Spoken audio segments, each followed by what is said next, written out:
Chapter 157. According to the information obtained by the Underworld sect, the Red Beard Bandits' largest lair was located in a small valley 2,000 kilometers northwest of Gold Goose City. The valley was shaped like a gourd. It was wide at both ends and narrow in the middle, hence its name. The Gourd Valley was 2,000 kilometers away from the southern foot of Mount Huiyan and 700 to 800 kilometers away from the northern foot of Mount Huiyan. The Red Beard Bandits usually pillaged the northern foot of the mountain. The 30 or so cultivators that exterminated the Red Beard Bandits had to travel 8,000 kilometers from Clear Glass Market to reach the Gourd Valley. Although there were many Red Beard Bandits' lairs, they weren't interested in attacking them one by one. Instead, they went straight for the Gourd Valley. The core members of the Red Beard Bandits were the first master and second master. The two of them were in the Gourd Valley. According to the plan, the Liang clan and their close clans would send a total of 8 Foundation Establishment cultivators to attack the Gourd Valley. The other 20 or so Foundation Establishment cultivators would lie in ambush around the Gourd Valley. If they could attract the Red Beard Bandits from the other lairs, they would eliminate them all. If the Red Beard Bandits from the other lairs didn't come, they would go all out to kill the first and second masters. The two brothers were both at the peak of Foundation Establishment and possessed exceptional talent. Who knew when they'd open the Violet Palace? If the two madmen opened the Violet Palace, the entire northern border would never have peace. As long as the 2 core members of the Red Beard Bandits were killed, the other 4 Foundation Establishment cultivators wouldn't be able to cause much trouble even if they used the name of the Red Beard Bandits. The Gourd Valley was 8,000 kilometers away from Clear Glass Market. For Foundation Establishment cultivators, this wasn't considered far. Among the 30 or so Foundation Establishment cultivators, Wang Daoyuan's cultivation was the lowest. Furthermore, in order to conceal his strength, he used his spiritual sense to suppress the fluctuations of the other 4 elements. He behaved like an ordinary cultivator with the water element. If one didn't look carefully, they wouldn't be able to see anything unusual. The other Foundation Establishment cultivators took good care of him. In order to prevent him from falling behind, the entire group traveled at a speed of 500 kilometers per hour. Wang Daoyuan naturally wasn't in a hurry. Since the others were taking care of him, the slower they flew, the better. It would be best if the Red Beard Bandits had enough time to retreat and hide again. The Liang clan had already paid the price. Even if they returned without success, the Liang clan, they wouldn't be able to get their properties back. 16 hours later, they were only 200 to 300 miles away from the Gourd Cave. Everyone was divided into 3 groups. The 8 Foundation Establishment cultivators from the Liang clan and the clans close to them temporarily waited in place. The head of the Yang clan, Yang Ziyuan, led his clans, including the Wang clan and the Meng clan, and more than 10 cultivators to surround the Gourd Cave from the west. The 10 Foundation Establishment cultivators of the Netherworld sect circled around from the east side of the Gourd Cave. After the cultivators from the east and west were in position, Liang Jiaxing led the 8 Foundation Establishment cultivators into action. They flew directly above the Gourd Cave. At this time, the Red Beard Bandits in the Gourd Cave were not on guard at all. They were still eating, drinking, and playing in the valley. 8 Foundation Establishment cultivators cast spells in the air, attacking the Qi Refinement Red-Bearded Bandits in the valley. These ordinary Red-Beard Bandits usually followed their leader to plunder houses or fight battles that went smoothly. How could they possibly contend against a foundation-building cultivator? A few large-scale destructive spells were thrown at them, and the group of people were like headless flies, fleeing in all directions. Not long after, a defensive light barrier lit up in the valley. This defensive light barrier was not weak. Liang Jiaxing, a late Foundation Establishment cultivator, cast a rank 2 spell, but the light barrier only flickered slightly. The strength of this defensive light barrier was definitely not something a rank 2 spell formation could have. It seemed that the Red Beard Bandits had put in a lot of effort to set up a rank 3 defensive spell formation here. Liang Jiaxing saw that he could not break the spell formation in a short period of time and shouted, "They say that the Red Beard Bandits are unstoppable in the north and south of Huiyan Mountain. Today, it seems that this is all there is to it. In the past, you Red Beard Bandits relied on your numbers to ambush my Liang clan's property, My Liang clan cultivators still dared to come out and fight. Today, I've come to take revenge, but you don't even dare to show your heads in your lair. Huang Wanzhong also mocked, Red-beard brat, do you only know how to be a coward? The red-beard bandits could not take this provocation. After a few breaths, two burly men with red beards and red hair flew out of the valley on their swords. The one in the lead said angrily, you scoundrels of the Liang clan only know how to bully with numbers. Last time, you relied on the underworld sect and a few other clans' foundation establishment cultivators to besiege us brothers, but you still couldn't do anything to us. Today, you scoundrels want to take down the Gourd Valley with just you? The 8 people led by the Liang clan saw the Red-beard brothers come out and did not waste words. They directly threw a few spells at them. The Red-beard brothers' cultivation was higher than the 8 people of the Liang clan. Their reactions were also faster and they dodged the attacks with their swords. Afterwards, they each condensed a ball of fire the size of a millstone and threw it at the 8 people. These fireballs were not ordinary flames. Although they could not be counted as spiritual fire, they were still extraordinary.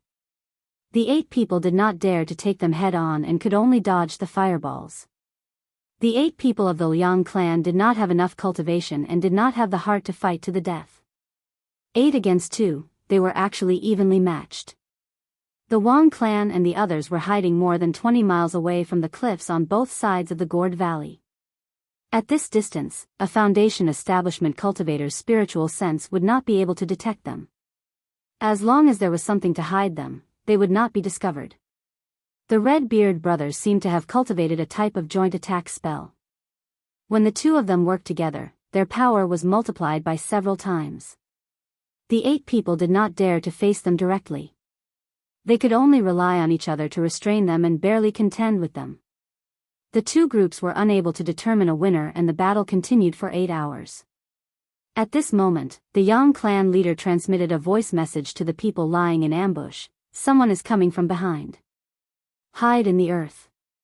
These foundation establishment cultivators were all experienced. Those who did not know the Earth Escape spell had Earth Escape talismans on them. Once they heard that they were hiding in the earth, they quickly escaped more than 30 meters deep. At this depth, a normal foundation establishment cultivator's spiritual sense would not be able to detect them.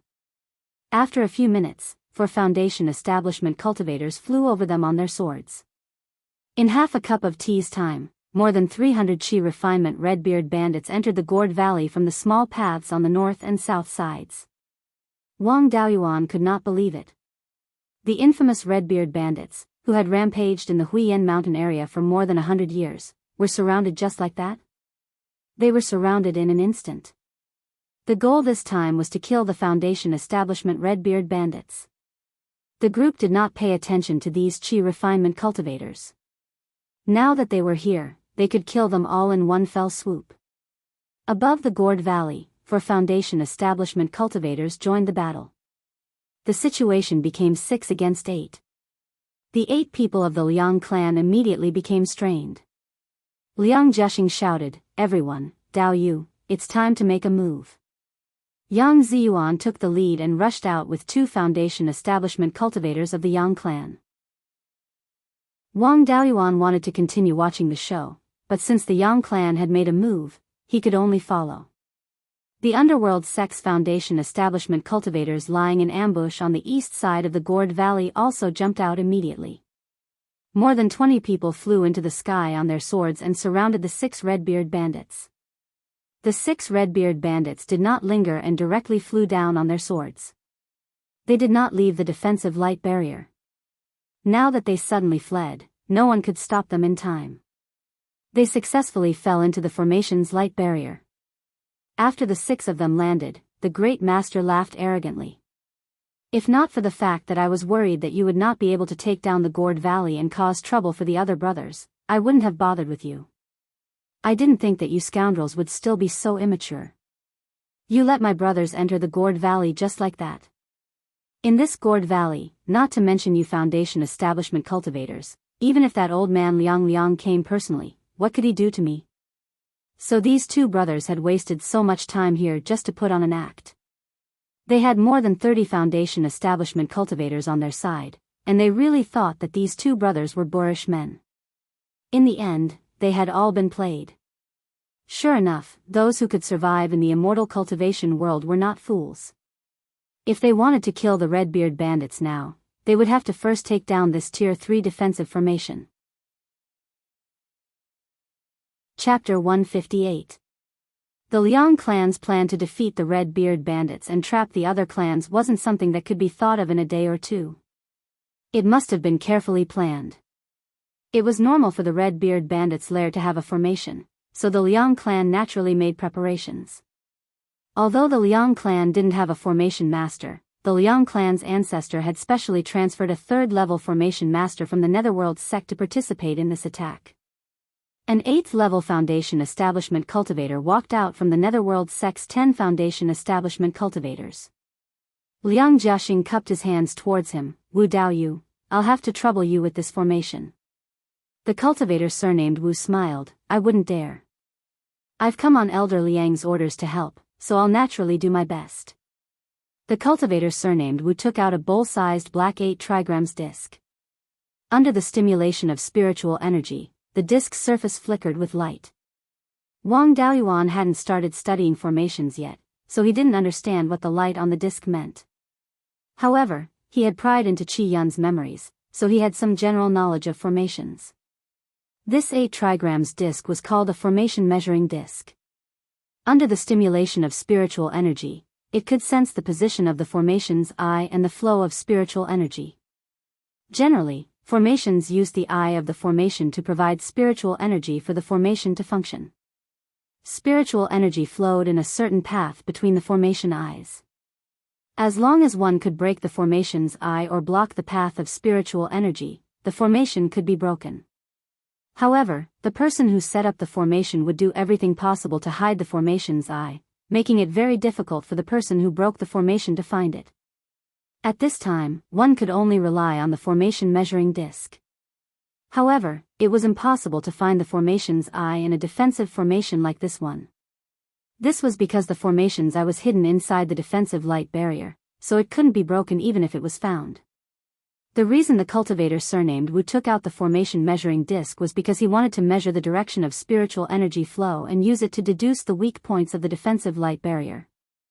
There was no perfect formation in the world, and every formation had its weak points. For example, the defensive formation in front of them was a 3rd-level formation. If one were to forcefully attack it, even a mid-Zifu disciple would have to fight for several days. If an early Zifu disciple didn't have any special methods, they wouldn't be able to break it. However, if one were to find the formation's weak point, even a Foundation Establishment Cultivator would be able to break the formation in a short period of time. At this time, there were over 30 Foundation Establishment Cultivators. Once they found a weak point in the formation, they would be able to break it open with the simultaneous attacks of over 30 people. The cultivator surnamed Wu took the formation testing disc and spent more than 4 hours circling the entire valley, but he still couldn't find any weak points. Unable to maintain his composure, he shouted, "This formation is quite clever. It hides the circulation of spiritual energy very well. I can't find a weak point right away. Daoyu, please help me attack the defensive light barrier." When the formation is operating rapidly, it's easier to expose its weak points. When the Red-Beard bandits in the valley heard this, they laughed wantonly. The Great Master shouted, "Brothers, there's a formation master here who wants to break our formation. Let's cheer for them."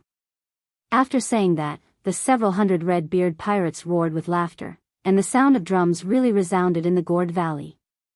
However, the sound of the drum was not very powerful and had no effect on Foundation Establishment Cultivators, so no one took it to heart.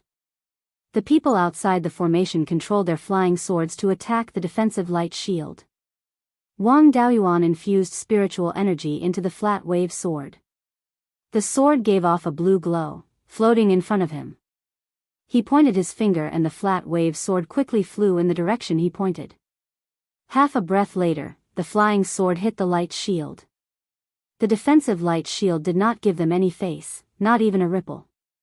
Of course, for a Foundation Establishment first-layer cultivator, not being able to cause any ripples was normal. The other cultivators' attacks were much stronger. Every time they attacked, they caused a ripple. More than 30 Foundation establishment cultivators, many a little makes an ocean. The defensive light shield was hit until it trembled. The cultivator surnamed Wu's face finally showed joy, saying, "Dao Yu, increase the power, don't stop. I already have some ideas. Give me another 4 hours, I'll definitely find a weak point." Everyone increased the output of spiritual energy, controlling their flying swords to attack the defensive light shield.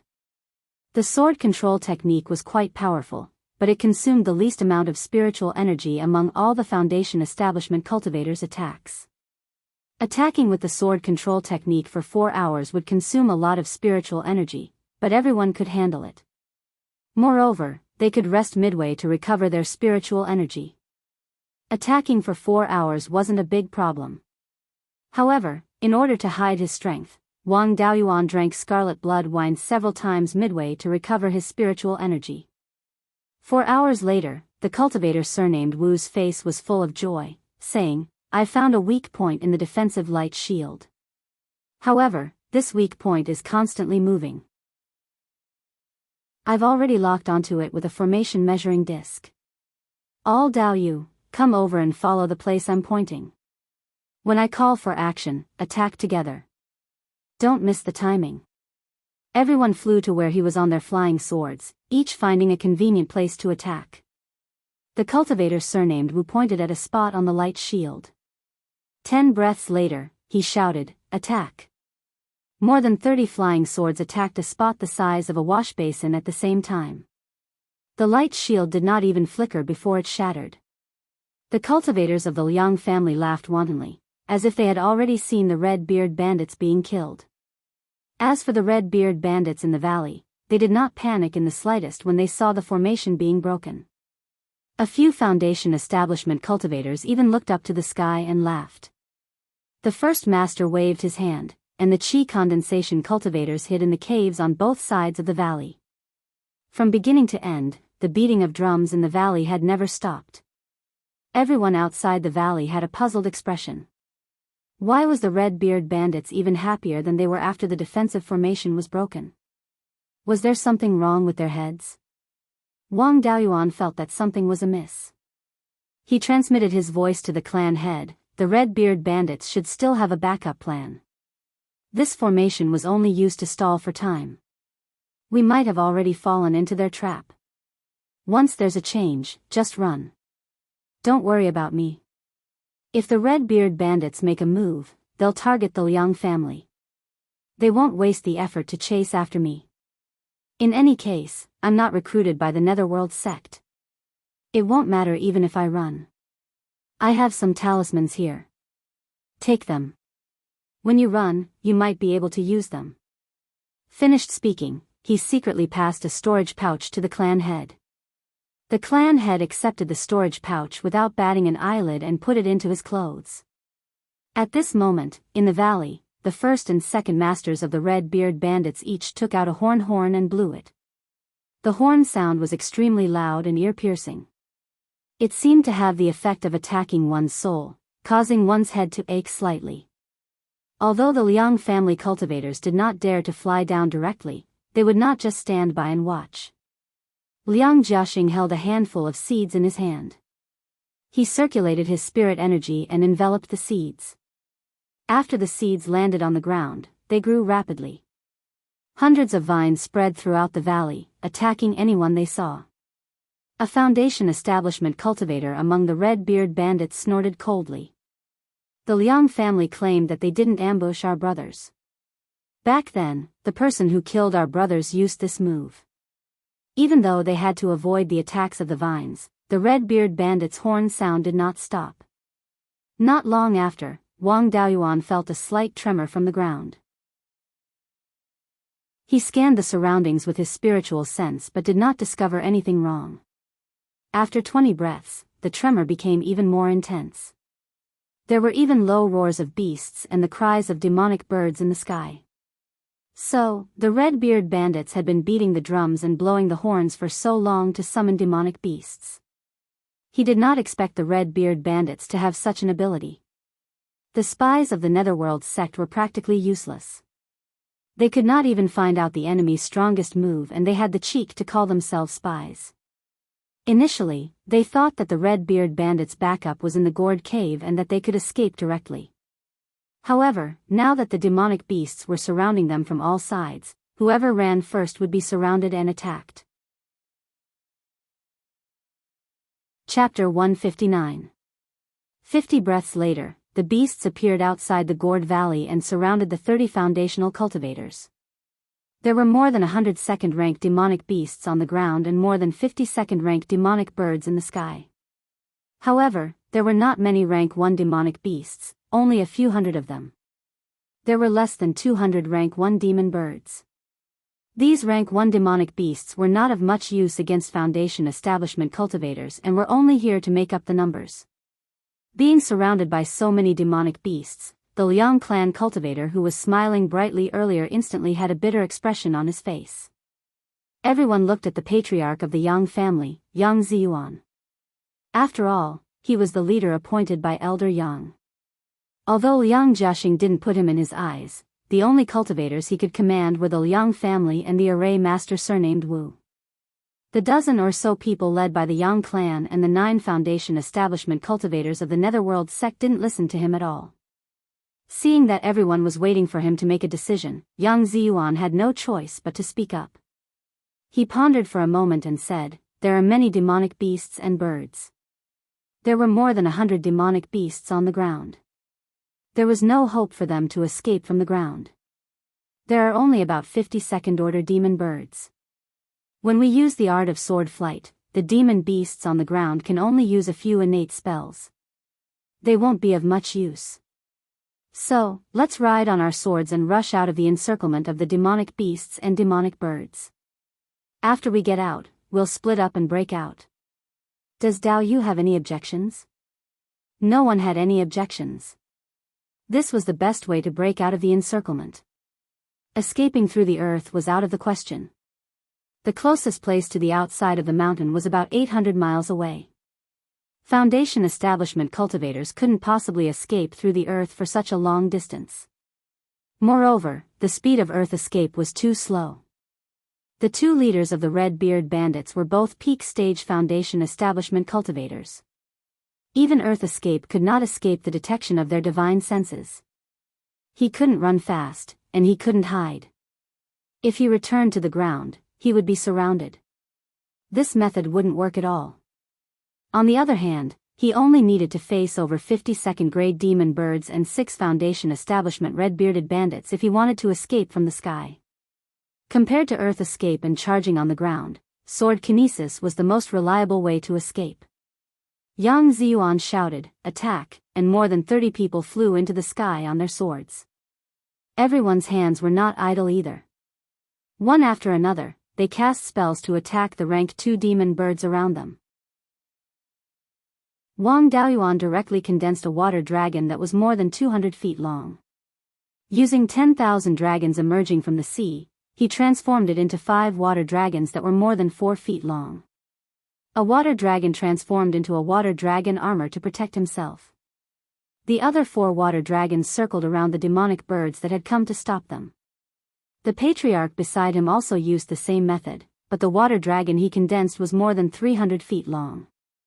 In addition, the clan head cultivated the overturned sea art, which complemented the water dragon art.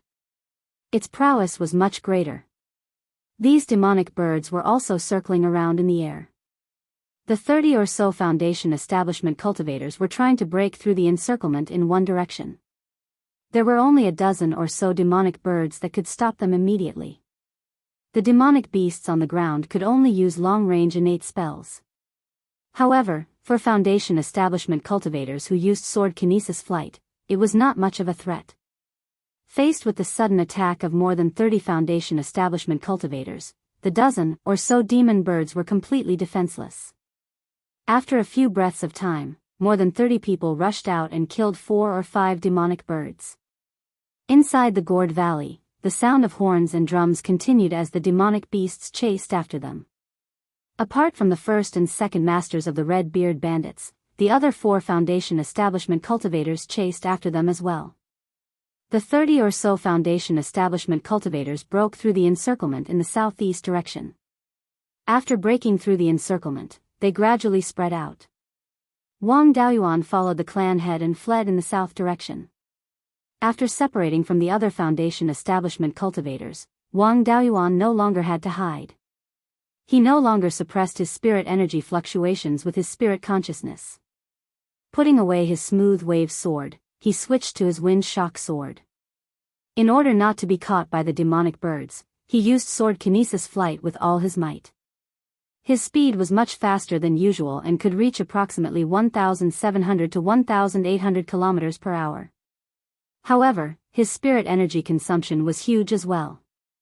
Before long, he would have to drink some scarlet blood brew to recover his spirit energy. The 30 or so people split up and escaped. The demonic birds and demonic beasts chased after them separately as well. At that moment, there were 2 grade 2 demonic birds and 3 grade 2 demonic beasts chasing after Wang Daoyuan and Wang Jian. It was impossible for a cultivator to fly faster than a demonic bird of the same grade. They could only rely on occasionally turning back to throw talismans or use spells to force the demonic birds to retreat. After the 2 of them flew over 150 kilometers, Wang Jian transmitted his voice, "Daoyuan, let's split up and run. There's a mid-grade grade 2 demonic bird behind us and 2 mid-grade grade 2 demonic beasts below us. Let's run together. It won't be long before the mid-grade grade 2 demonic bird catches up to you. If we split up, the mid-grade grade 2 demonic birds and demonic beasts will definitely chase after me. The ones chasing after you are definitely the 2 low-grade grade 2 demonic beasts. With your methods, killing them will be child's play." Wang Daoyuan transmitted his voice back, "Then what will you do? It won't be easy for you to escape from 3 mid-grade grade 2 demonic beasts." Wang Jian replied, "I've always shown myself as a mid-stage Foundation establishment cultivator. My true cultivation has long been at the 8th level of Foundation establishment. If I wasn't afraid that killing these 5 bastards would attract even more demonic beasts, I would have dealt with them long ago." Wang Daoyuan only nodded and flew towards the southwest while Wang Jian continued flying towards the south. The demonic beasts and demonic birds were just as Wang Jian expected. A low-grade grade 2 demonic bird and a low-grade grade 2 demonic beast turned around and chased after Wang Daoyuan. The low-grade grade 2 demonic bird was the black-feathered eagle. It was the weakest among the eagle species. Its innate spell was only to strengthen its body and strength. Compared to the terrestrial demonic beasts, the demonic bird's body was weak. No matter how strong it was no different from having no innate spell. The low-grade grade 2 demonic beast on the ground was called the forest leopard. Its fur was a bit like a silver cat. Its innate spell was a movement technique. It was known for its speed and agility. It could cross mountains and pass through forests as if it were flat ground. Wang Daoyuan fought and retreated at the same time. Soon, he had escaped 500 kilometers away. Suddenly, a person stood on top of a mountain in front of him. That person smiled and said, "May I know the name of this Dao Yu from the Wang family? My name is Feng Linchuan. I would like to make friends with Dao Yu." This person was the weakest among the 6 Foundation establishment cultivators of the Red-Beard Bandits. Wang Daoyuan pointed at the demonic bird behind him and asked, "Is this how you make friends? If you really want to make friends, let me take care of these 2 beasts first. It won't be too late to make friends after that." Feng Linchuan smiled and said, "If it weren't for these 2 beasts, would Dao Yu give in so easily? Let's not beat around the bush. I'm a wind cultivator, but I haven't found a suitable magic weapon. The flying sword under Dao Yu's feet is just right. As long as Dao Yu hands over the flying sword, I won't make things difficult for Dao Yu." Wang Daoyuan sneered and said, "You think you have the right to threaten me with these 2 beasts?" With that, Dao Yu directly condensed the image of a golden rock. At this time, the golden rock's wingspan was already more than 10 feet. The golden rock's wings were densely covered with 500 to 600 feathers. Moreover, the feathers were now much bigger than before. When the black-feathered eagle saw the golden rock's image, it let out a cry of fear and its feathers trembled. The golden rock was a divine beast among eagles. When eagles saw the golden rock, it was like seeing an emperor or a living ancestor. How could they not be afraid? Wang Daoyuan controlled the golden rock's image and used the feather blade. He released 2 feathers and attacked the black-feathered eagle.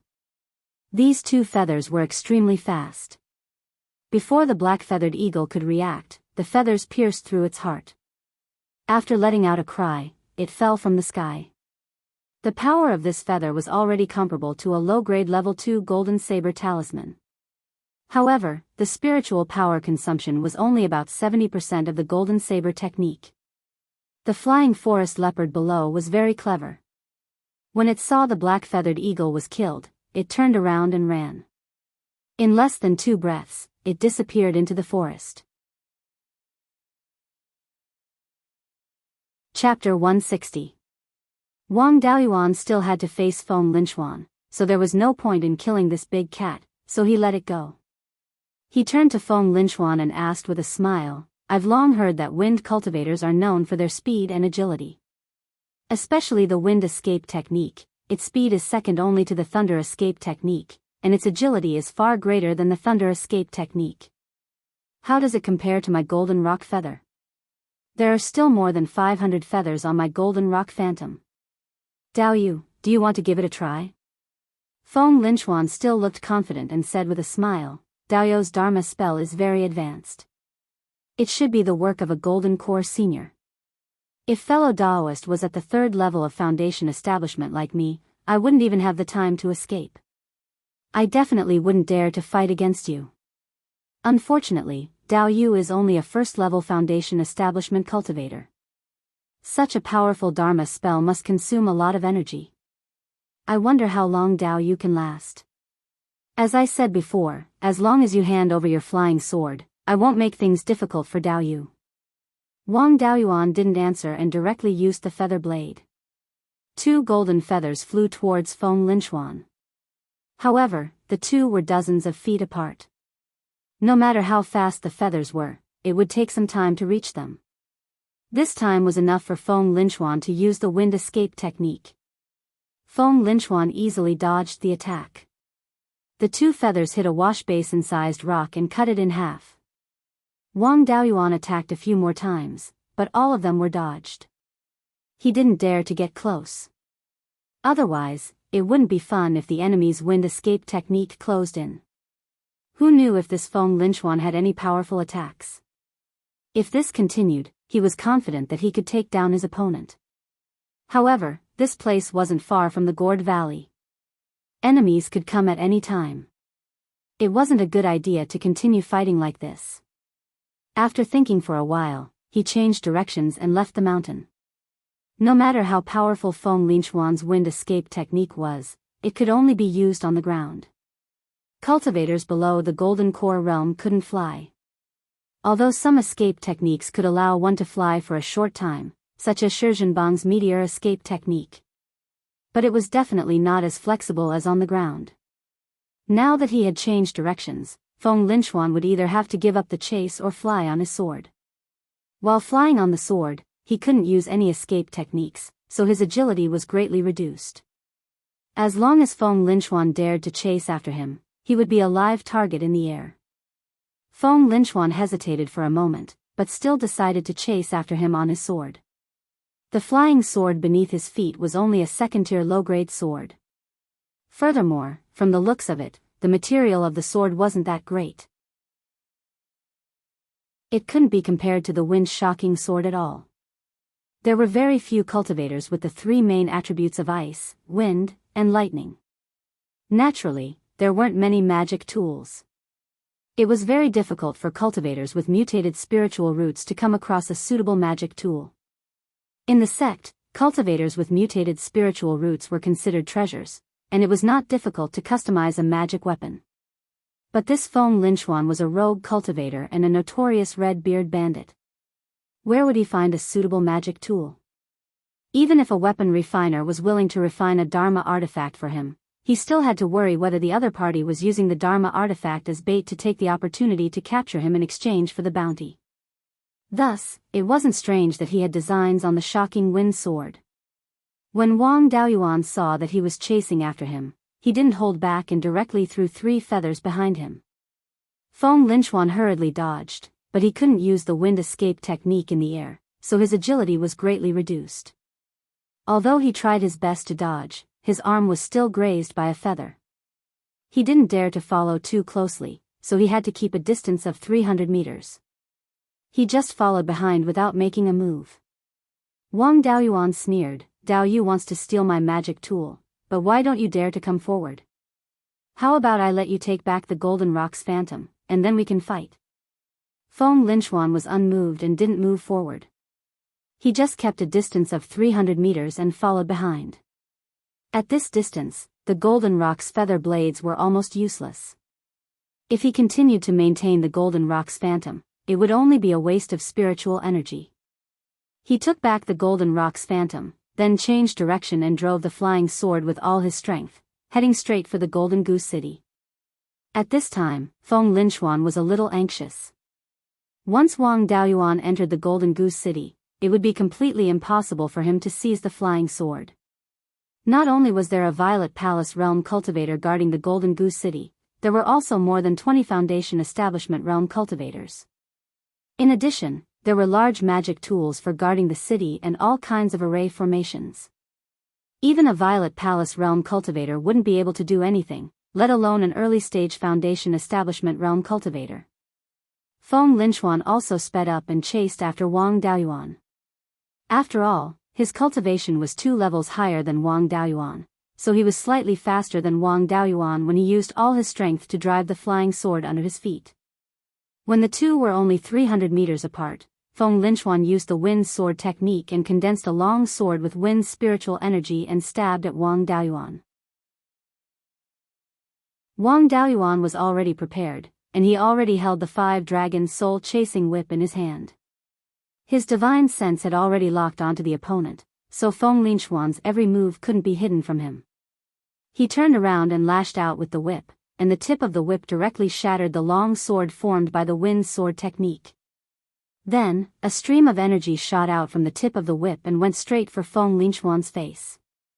This whip technique was based on the sword techniques of sword cultivators, and the energy it released was very similar to sword chi. Its lethality couldn't be underestimated, and it was also very fast. Feng Linchuan hurriedly dodged, but unfortunately, he couldn't use the wind escape technique while flying on the sword, so his speed was much slower. However, as the leader of the Red Beard Bandits, he was also a veteran. When he saw Wang Daoyuan's whip, he knew that this attack wasn't simple, so he used a second-grade low-grade earth armor talisman while dodging. The energy from the tip of the whip arrived in the blink of an eye. The shadow of the khaki-colored armor was directly shattered. The remaining energy of the whip hit his left shoulder.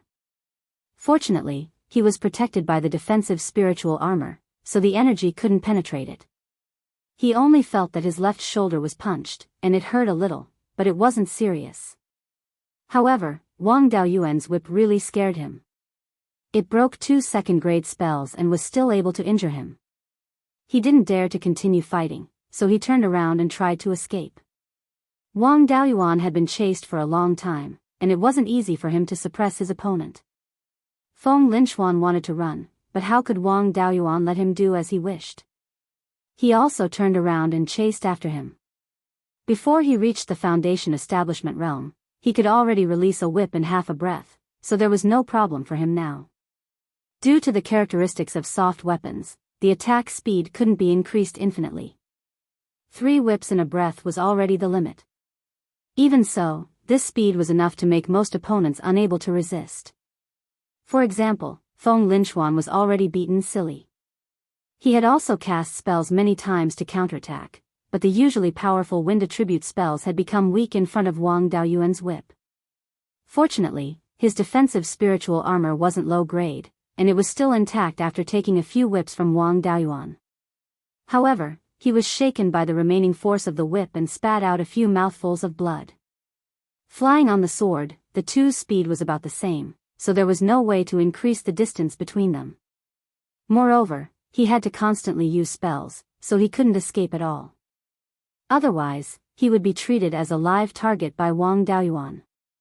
Feng Linchuan wasn't a brute. He knew that he couldn't win in the air, so he didn't want to fight to the death. He wanted to land on the ground as soon as possible and use the wind escape technique to avoid the attack. He rushed to a mountain diagonally below him on his sword. Wang Daoyuan wouldn't let him go so easily, so he followed behind and whipped him. After taking 5 or 6 whips and spitting out 5 or 6 mouthfuls of blood, he finally landed on the mountain. Chapter 161. Wang Daoyuan followed closely behind and landed on the mountain peak, lashing out at Feng Linchuan again. Although Feng Linchuan was heavily injured, his reaction was still extremely fast. He used the wind escape technique and dodged the attack. Wang Daoyuan couldn't keep up with the speed of 3 whips per second. After such a long time, he had used up more than half of his spirit energy. He had to slow down and lashed out once every 2 breaths.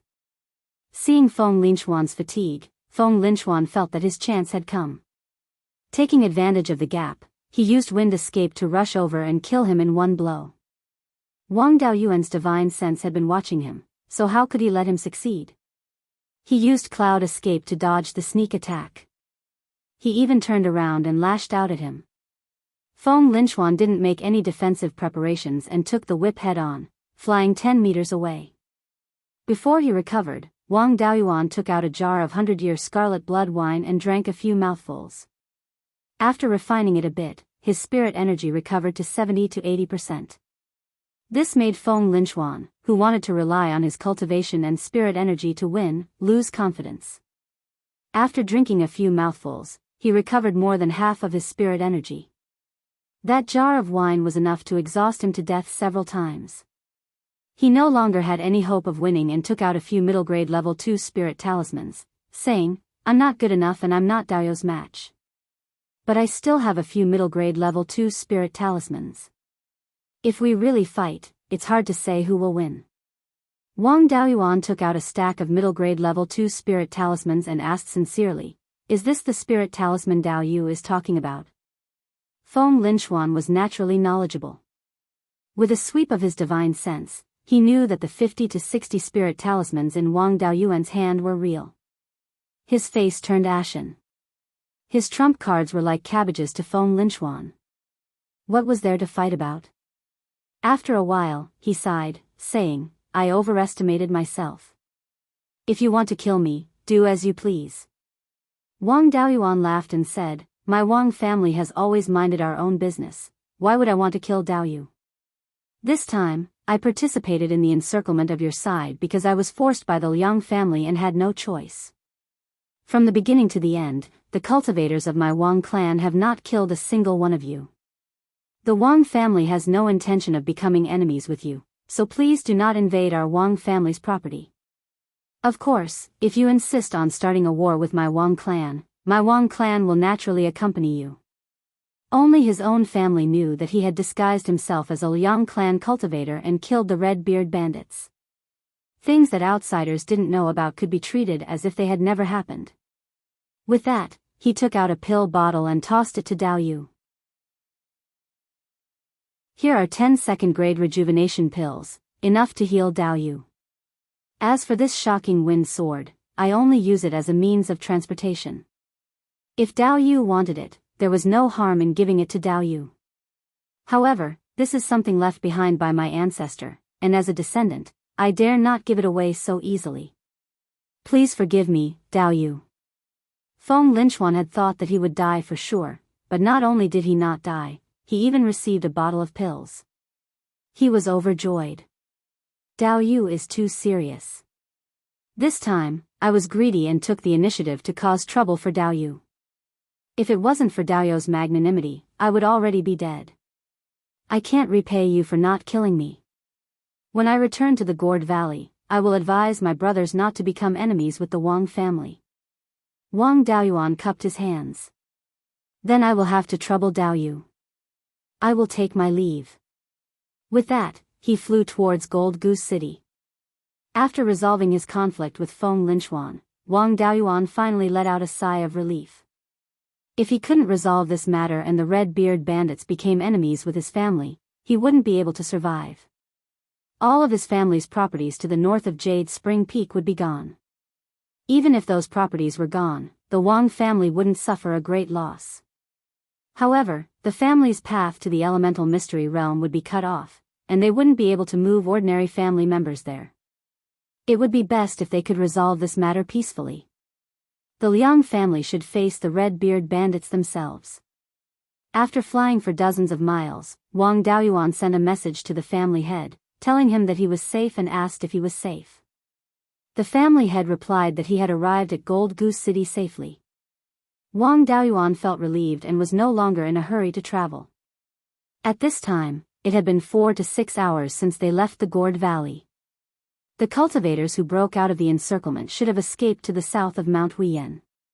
Since the Red-Beard bandits swept through the Liang family's properties 7 years ago, all the families south of Mount Huiyan were on high alert.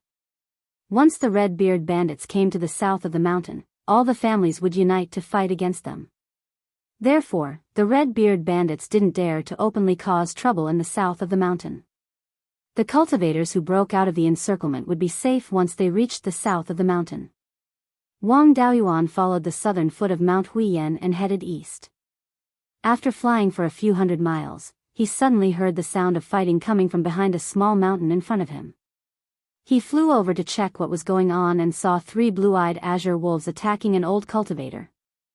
The 3 blue-eyed green wolves were second-rank low-grade demonic beasts, while the old cultivator was at the 7th level of the Foundation Establishment realm. Although the old cultivator's cultivation was much higher, his injuries were very serious and he wasn't a match for the 3 blue-eyed green wolves. His body was stained with blood and his Daoist robe was tattered and soaked with blood. Wang Daoyuan didn't recognize who he was. However, looking at the spells he used, it seemed to be the inheritance of the Meng family of the Ash Cloud Peak. This old cultivator was most likely the Grand Supreme Elder of the Meng family, Meng Qingshan. The Wang family and the Meng family had supported each other for close to 300 years. When the Grand Supreme Elder of the Meng family was in trouble, Wang Daoyuan naturally had to help.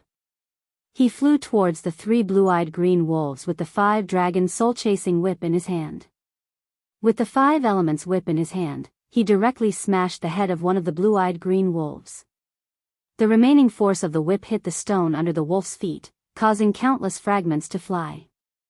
The fragments hit the other 2 wolves, causing them to let out a series of miserable cries. They no longer cared about their dead companions and turned to run. Seeing one of the blue-eyed green wolves dead and 2 fleeing, Meng Qingshan heaved a sigh of relief. He was already nearing the end of his life. Even if he recuperated well, he didn't have many days left. Now, he was seriously injured. Previously, he was holding on with a single breath. Now that he was relieved, he collapsed on the ground powerlessly. Wang Daoyuan used the rejuvenation technique.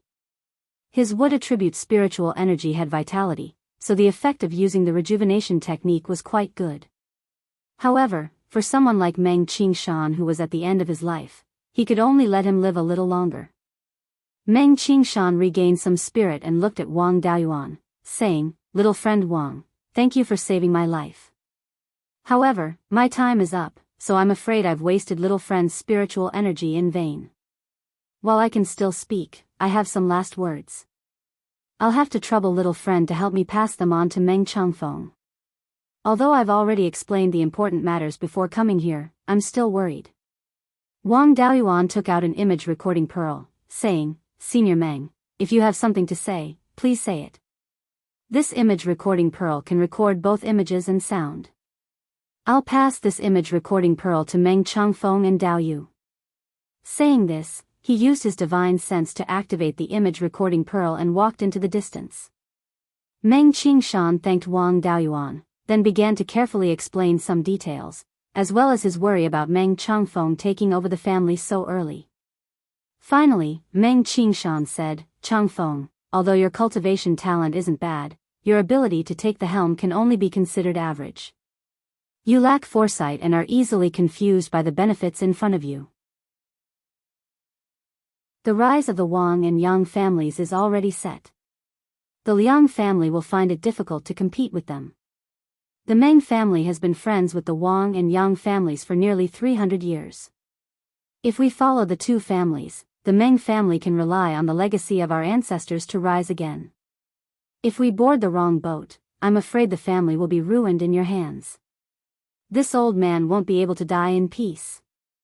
Saying this, Meng Qingshan breathed his last. Wang Daoyuan put away the image recording pearl, cut down a few trees, and made a coffin. He simply put away Meng Qingshan. Chapter 162. Wang Daoyuan released Yun Yi from the spiritual bead space, found a few vines, and tied Meng Qingshan's coffin to its back. After all, the Wang and Meng families were old friends, so they still had to respect Meng Qingshan's body. It was not appropriate to directly put it in the storage bag. This place was more than 2,000 miles away from the Meng family's Ash Cloud Peak. Foundation establishment cultivators could only fly on their swords, so their ability to carry weight was very weak. Carrying a coffin, they couldn't fly on their swords, and walking for more than 2,000 miles was time-consuming. With Yun Yi here, it was natural to let it do the hard work. At first, this guy was the overlord of the space, bullying whoever it caught. Later, when the fierce blood pigs reproduced, it was beaten until it didn't dare to land. There were golden wings in the sky. Yun Yi's fighting ability in the air was incomparable to that of the golden-winged goshawk, so it was bullied until it couldn't fly. Living in the space was very suffocating, so it always wanted to come out for a stroll. But Wang Daoyuan had been busy refining pills and making talismans, so he didn't have time to take it out. It was also a troublemaker, so he didn't dare to let it out casually. At this time, it finally came in handy. With a body of 5 to 6 meters long, its flying speed and flexibility couldn't be compared with the golden wings, but it was good at carrying weight. As long as it came out to play, it was willing to carry a big stone, let alone a coffin. After restraining Meng Qingshan, Wang Daoyuan sent a message to the patriarch, telling him about Meng Qingshan. After the patriarch learned about it, he didn't wait for him and immediately set off from Jinyan City, returning to Yuchuan Peak. 3 hours later, Yun Yi arrived outside the Ash Cloud Peak. When the Meng family members on the Ash Cloud Peak saw a huge white tiger flying in the sky outside, they were so scared that they immediately opened the mountain protection array. Wang Daoyuan's flying speed was much slower than Yun Yi's. After half a cup of tea's time, he arrived at the Ash Cloud Peak. He shouted to the cultivators on the peak, "Meng family cultivators, don't panic. I'm Wang Daoyuan of the Wang family. This Yun Yi tiger is my spiritual beast. Your family's grand elder died in Mount Huiyan. I'm here to return Senior Meng's body." Moments later, the Ash Cloud Peak's protective array closed, and a person flew out on a flying sword. It was none other than the Meng family's patriarch, Meng Changfeng. He led Wang Daoyuan to the Ash Cloud Peak and bowed to Wang Daoyuan. "Thank you, Wang Daoyuan, for bringing back the Grand Elder's body. I am unable to repay your kindness, please accept Wang Daoyuan's respect." Wang Daoyuan immediately held him up and said, "The Wang and Meng families are like lips and teeth. It's only right that we help each other. Let's first attend to Senior Meng's funeral." Wang Daoyuan removed the coffin from Yun Yi's back and handed it to the Meng family members. He put Yun Yi back into the spirit pearl space and glanced around. Meng Changfeng immediately understood and led him to the reception area before dismissing everyone. Wang Daoyuan handed the image recording pearl to him and said, "Senior Meng was besieged by 3 blue-eyed green wolves. When I rushed over, he was already seriously injured and difficult to treat. In addition, he's already old. Even if I use the rejuvenation technique, I can only make Senior Meng leave behind his last words. Senior Meng's belongings are still on his body. When this matter is over, I'll return to the family first. When Senior Meng's funeral is over, I'll come to offer my condolences." Meng Changfeng sent him out of Ash Cloud Peak before returning. Wang Daoyuan put Yun Yi back into the Spirit Pearl space and returned to Jade Spring Peak. At this time, the Patriarch had also returned to Jade Spring Peak. Wang Daoyuan arrived at the patriarch's cave and saw that he was covered in wounds. However, his breathing was very stable, so he shouldn't have suffered any internal injuries. Wang Daoyuan was about to use the rejuvenation technique to heal him. The patriarch stopped him with a smile and said, "You're usually quite quick-witted. Why are you so muddle-headed today?" This time, the encirclement of the red-beard bandits failed. Every family has suffered losses. Now that you've returned, if I don't leave some injuries on my body, won't I attract hatred? Anyway, they're all superficial wounds. They'll heal in a few days. I've already announced to the public that I'm seriously injured and can't handle matters. I'll leave all the family matters to you and Shui. Go out, I need to recuperate. Wang Daoyuan left the patriarch's cave and went to the general hall to help deal with some family matters. Soon, the losses in this battle spread. The Liang family was the most miserable. They were chased and beaten by the red-beard bandits. One foundation establishment cultivator from the Liang family died, one was seriously injured, and one was lightly injured. One foundation establishment cultivator from the affiliated family died, and the rest were all injured. Of the 3 people from the Yang family, 2 were seriously injured and 1 was lightly injured. 2 people from the Yang family's close family died in battle, including Meng Qingshan. Of the 10 foundation establishment cultivators from the Netherworld sect, 3 were seriously injured and 6 were lightly injured. The formation master surnamed Wu died in battle. There were more than 30 people who went out this time, and there were only a few who didn't suffer any injuries like Wang Daoyuan. This time, the Liang family was going to lose a lot of money. Just compensating the injured cultivators would cost tens of thousands of spirit stones. In addition to the few who died in battle, it would be another tens of thousands of spirit stones. The most difficult one was still the formation master surnamed Wu. Liang had borrowed him from the Netherworld sect. It wasn't a matter that could be settled with tens of thousands of spirit stones. The value of a third-rank formation master wasn't low. Moreover, formation masters in sects all had masters.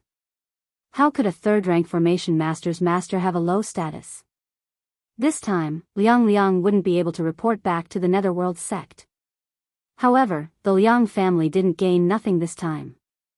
The Yang family and Netherworld sect cultivators worked together to kill the mid-stage foundation establishment cultivator of the red-beard bandits. This time, both the Yang family and the Netherworld sect were dragged down by the Liang family. Compared to a single foundation establishment cultivator, the Liang family killing dozens of qi refinement cultivators was nothing. The Yang family obtained a few docks and the lucrative job of guarding the clear glass market. However, they offended the red-beard bandits. It was hard to say what they gained or lost, but at least for now, they had profited greatly. On the Wang family's side, Wang Daoyuan tricked Feng Linchuan. At the very least, the red-beard bandits wouldn't hold a grudge against them and they obtained a second-rank cinnabar mine for free. The Liang family suffered great losses, but with someone to share the burden of the red-beard bandits, they had a chance to catch their breath. 3 days later, the Meng family held a funeral for Meng Qingshan. This time, the ash cloud peak wouldn't be peaceful. It was hard to say if the Liang family would take advantage of the Meng family's weakness to bully them. At the very least, it was certain that they would refuse to pay the compensation of 10,000 spirit stones. The Yang family definitely wouldn't let the Liang family have their way. They would send a foundation establishment cultivator to support them. As their ally, the Wang family couldn't just stand by and watch. This time, Wang Daoyuan and Tai Gong, 2 foundation establishment cultivators, went to pay their respects and support them. Wang Daoyuan represented the clan leader. Tai Gong and Meng Qingshan had been friends for more than 100 years. It was natural for him to send off an old friend. When the 2 arrived at the Ash Cloud Peak, the Meng family leader naturally knew that they were here to support him. He personally went to the Ash Cloud Peak to welcome them. Meng Changfeng also asked Wang Daoyuan to release Yun-Yi to thank her for carrying Meng Qingshan's coffin back. He specially bought a first-rank upper-grade demon beast for Yun-Yi. Yun-Yi ate her fill in the space. She only played with the demon beasts and didn't eat directly. After an hour, the Yang family's patriarch, Yang Ziyuan, came with Yang Yulan.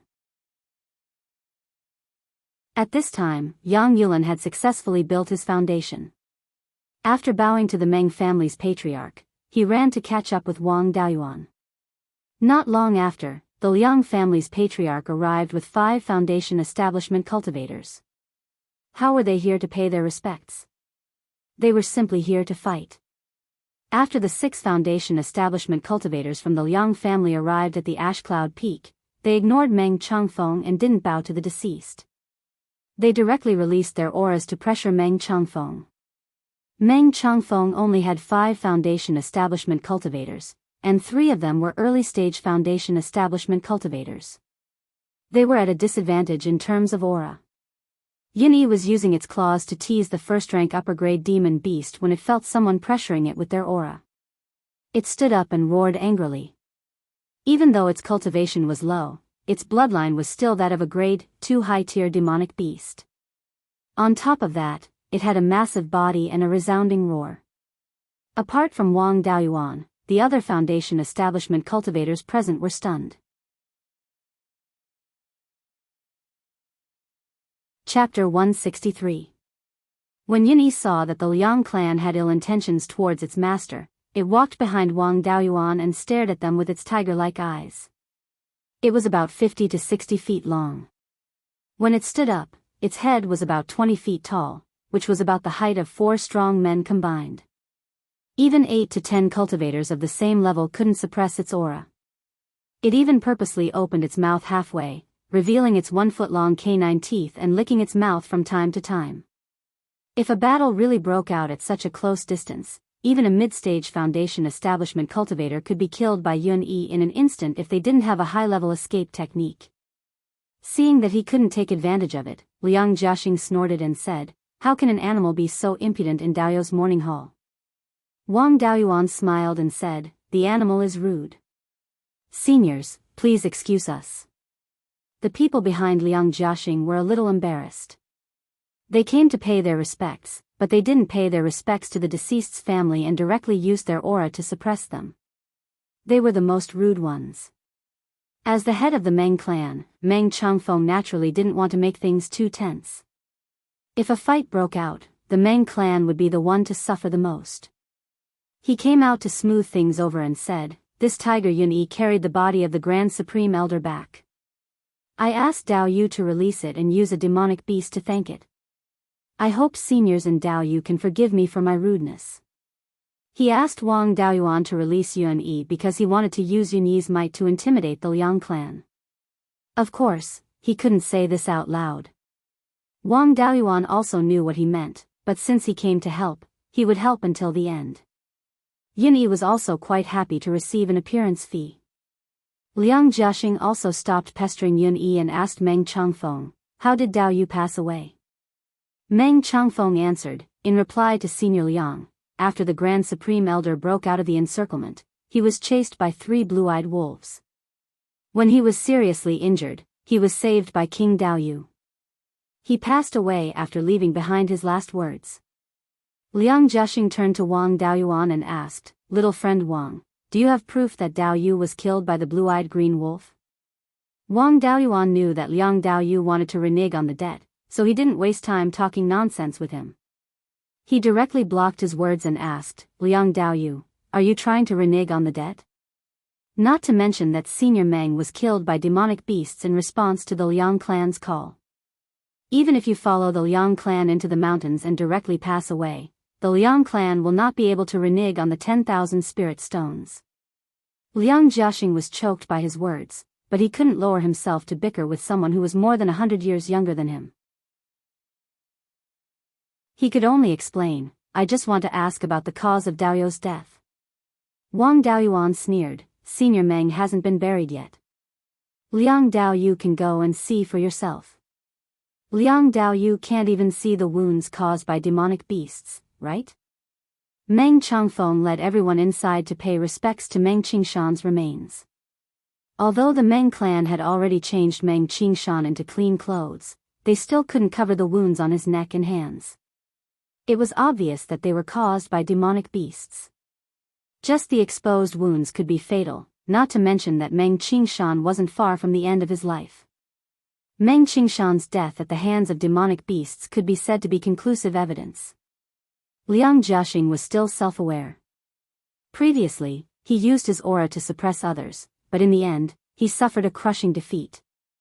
Now that he was in the wrong, there was no way he could win in a quarrel. He might as well admit that Meng Qingshan died at the hands of the blue-eyed wolves. He took out 10,000 spirit stones and handed them to Meng Changfeng. There was no point in him staying any longer. After exchanging a few pleasantries with Meng Changfeng, he was about to leave with his people. Wang Daoyuan shouted, "Liang Daoyu, my clan head is also seriously injured and can't manage matters. I hope that Liang Daoyu can send 3,000 spirit stones as compensation to Jade Spring Peak as soon as possible." Liang Jiaxing's face darkened. He didn't want to deal with the Wang clan anymore, so he directly threw a storage bag at Wang Daoyuan. He used 20% of his strength in this throw. If an ordinary first-layer foundation establishment cultivator caught it, they wouldn't be injured, but it was inevitable that they would fall. Wang Daoyuan raised his right arm and stretched out 2 fingers, acting as if he was going to catch the storage bag. Liang Jiaxing's face revealed a smug expression, as if he could already see Wang Daoyuan being smashed to the ground by the storage bag. But unexpectedly, Wang Daoyuan didn't catch it at all. Instead, he flicked it with 2 fingers. The storage bag flew diagonally upwards, and Yunyi caught it with her mouth. Liang Jiaxing's 20% spiritual energy was nothing to Yunyi's huge body. Yunyi obediently placed the storage bag in Wang Daoyuan's hand. There were 3,000 spirit stones in the storage bag. Wang Daoyuan could easily catch it if he really wanted to, but there was no need to expose his strength for nothing. Liang Jiaxing didn't stay to watch the show and left with his people. The people from the Wang and Yang clans waited until Meng Qingshan was in the coffin before leaving. Wang Daoyuan followed Taigong back to Jade Spring Peak. Clan head Wang Jian summoned all the elders who stayed at Jade Spring Peak to the executive hall. Wang Daoyuan rushed to the executive hall as soon as he returned. When the clan head saw him walk in, he smiled and said, "Since everyone is here, let's start the meeting. Today might be the last time I gather all the elders for a meeting." Everyone was a little worried. The clan head had previously announced that he was seriously injured and couldn't manage matters. Now that he said this, everyone thought that he was seriously injured and couldn't continue to be the clan head in the future. Wang Jian explained, "You don't have to worry.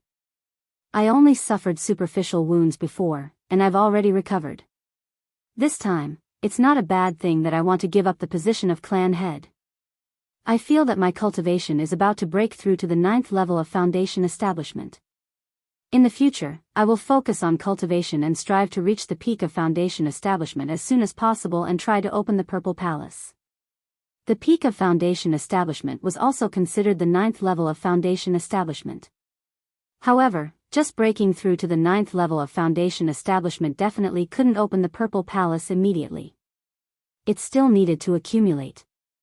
And the peak of foundation establishment was an existence that could open the Purple Palace at any time. Everyone was relieved after hearing Wang Jian's words. Wang Jian continued, "Therefore, I plan to give up the position of clan head and concentrate on cultivation. What everyone wants to discuss is who should take over the position of clan head. There are 3 people who are suitable to be the clan head. They are Shui, Dao Yuan, and Dao Chang. Dao Chang has been focusing on cultivation since he was young. He doesn't have enough experience and is still a little immature. There's no need to talk about Shui. The clan has nurtured him as the successor for decades, and he has gained experience in various industries. He's also very experienced in doing things. Naturally, he's suitable to be the clan head. As for Dao Yuan, whether it's his personality or ability, he's not inferior to Shui at all. There's no need to talk about experience. He's been wandering alone for more than 20 years. He's probably encountered more difficulties and obstacles than me. As for contributions, there are some things that must be kept strictly confidential. Only the 4 of us and the Grand Elder know. But what I want to say is that everyone here added up probably doesn't have as many contributions as Dao Yuan. Let's talk about what everyone knows. The Spirit Spring Cave was discovered by Dao Yuan, and the business with Green Willow Province was facilitated by Dao Yuan. There's also the Purple Gold Grass, Green Jade Bamboo, Spirit Restriction Silkworm, White Jade Spirit Mulberry, and other spirit beasts. They were all given to the clan by Dao Yuan. If we add in the contributions that everyone doesn't know about, even if the clan empties everything to reward Dao Yuan, it's far from enough. Therefore, when choosing the new clan head, don't be biased just because Dao Yuan is young. If anyone has any opinions, you can raise them.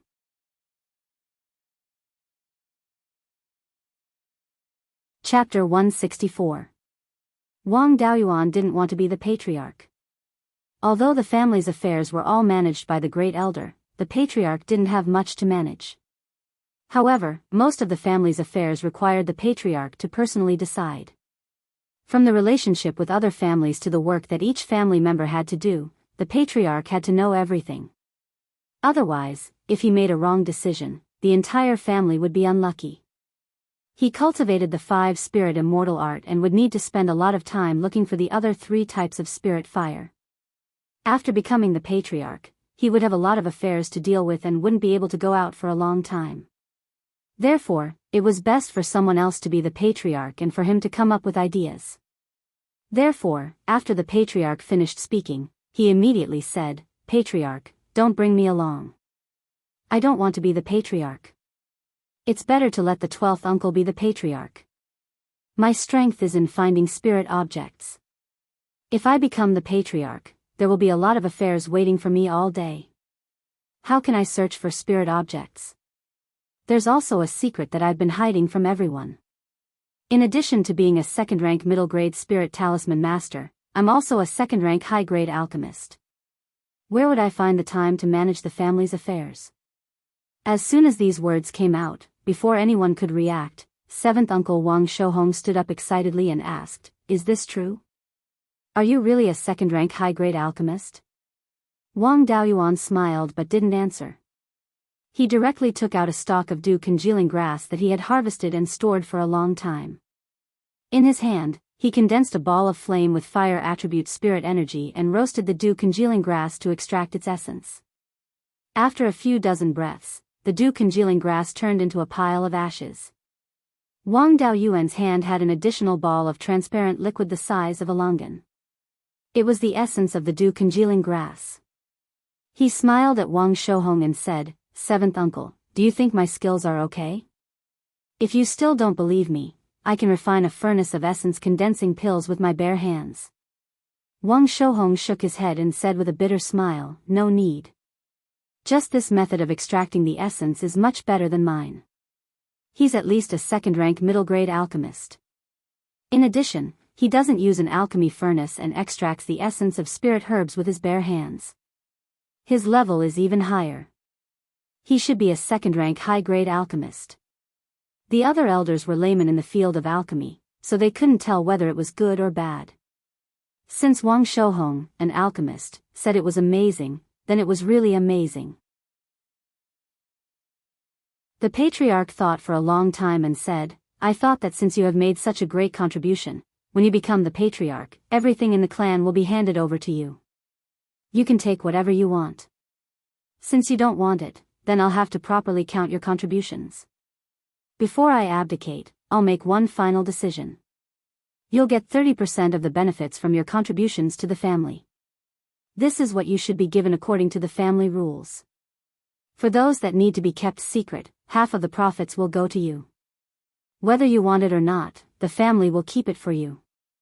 You can use it whenever you want. You can do whatever you want with these spirit stones. You can even throw them into the river. Also, you can't just ignore everything. Pick a position yourself. While I'm still the patriarch, I can promise you that you can have any position you want." Wang Daoyuan was very satisfied that he didn't need to be the patriarch and didn't need to be restrained. He pondered for a long time and said, "Patriarch, since you mentioned the issue of the family rules, I'll talk about my views on them. I just want to say that the rules of our Wang clan and the vast majority of other clans are simply terrible. I've always wanted to reform the family rules, but I was busy with the matter of building my foundation and didn't have time to care about these things. Since Patriarch wants me to pick a position, I'll pick a position that can propose reforms for the family. Ninth great-uncle said, the rules of all the clans I know are more or less the same. Everyone is like this. Wang Daoyuan replied, the biggest problem is that everyone is like this. It shows that no one is making changes. There is nothing perfect in this world, and the same goes for the clan rules. There are always loopholes that can't be fixed no matter how much you fix them. Every loophole in the clan rules, once discovered and exploited, will cause harm to the clan. If this loophole isn't fixed, then the damage it causes will accumulate, and the damage to the clan will become greater and greater until it can destroy the entire clan. Only by constantly patching up the loopholes can the clan have a chance of surviving. As far as I know, there isn't a single clan in the state of Zhao that can surpass 10,000 years.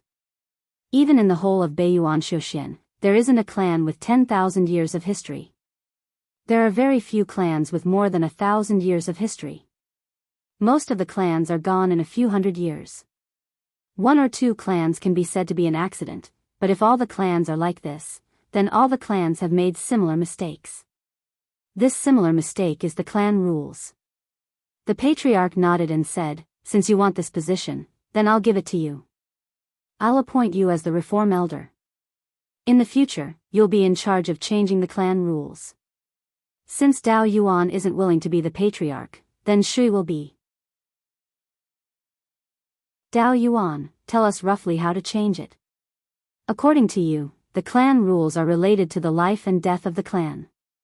We have to know how you want to change it. Wang Daoyuan replied, since we're all in the upper echelons of the clan, then we'll change it from top to bottom. We'll start with the elders. First of all, there's a problem with the selection of elders. If one's cultivation reaches the peak of qi refining, or one of the 100 arts of cultivation reaches the second level, then one can become an elder. These people can make more contributions to the clan, so it's understandable for them to become elders. But those who don't have good cultivation talent and aren't good at the 100 arts of cultivation don't mean that they can't make great contributions to the clan. For example, the 10th granduncle has been running the store for many years. His contributions aren't any less than those of you sitting here, maybe even more. However, he can't become an elder. This is unfair to him.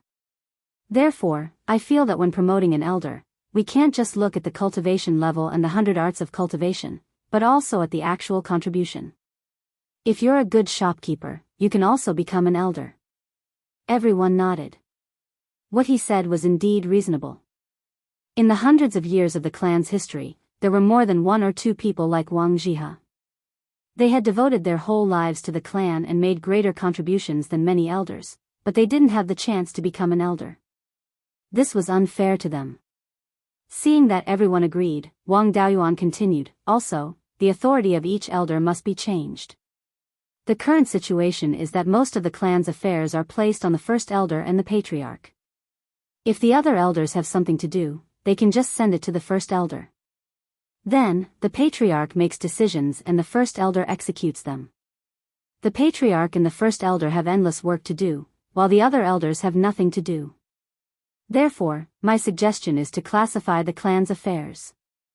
Mining, spiritual plants, alchemy, raising spiritual beasts, transportation, trading, finance, and so on, set up an elder for each.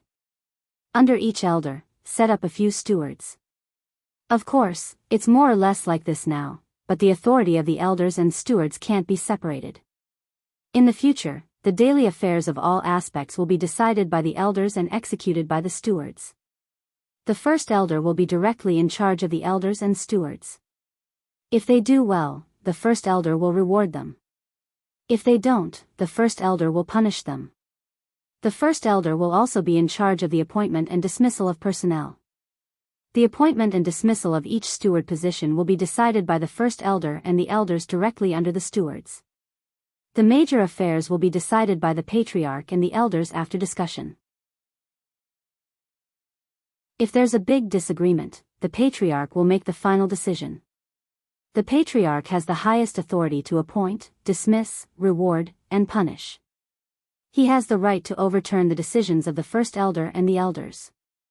In this way, many things can be dealt with quickly, and the efficiency will be much higher. The system was compatible with the production level, and all cultivators were regarded as mortals. The production level of Beiyuan Xiuxian was very similar to that of the feudal imperial era of Wuxia in his previous life. The structure proposed by Wang Daoyuan was also a simplified version of the 3 provinces and 6 ministries system. Some modifications were made, and a layer of the clan's skin was put on. Each elder was equivalent to the minister of the 6 ministries, the first elder was equivalent to the prime minister, and the patriarch was equivalent to the emperor. Because the number of cultivators in the clan was limited, they couldn't support too much of a frame. The current simplified version was enough. In the future, they would make changes according to the actual situation of the clan.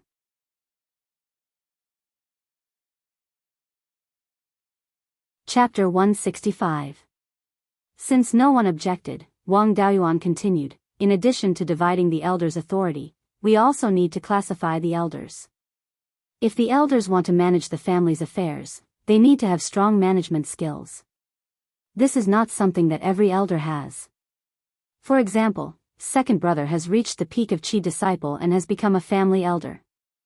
However, he is only suited for battle and not for managing the family's affairs.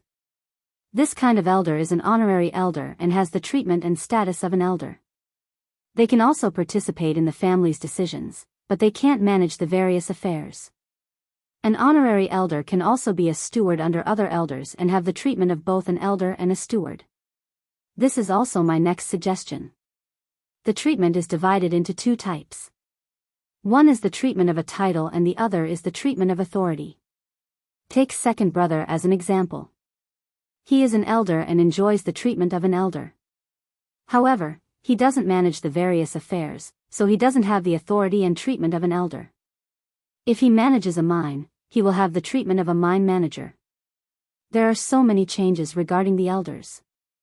This is the framework of the family's power and the most important rule. Once this framework is set, the other changes will be carried out under this framework and it will be much easier to handle. If the elders don't have any objections, then we will redistribute the duties of the elders. Wang Daoxing stood up and asked, "Seventh brother, you've been talking about me for a long time. I just want to ask, how much is the treatment of an elder? You also know that other than fighting, I don't know anything else. It's not easy to earn some spirit stones." Wang Daoyuan asked, "Currently, how much is the monthly payment of the family elders?" "I haven't received an elder's monthly payment, so I really don't know. The family's finances have always been managed by the head elder." Ninth great-uncle replied, "Currently, the family elders receive 20 spirit stones a month, the head elder receives 30, and the family head and grand elder both receive 50.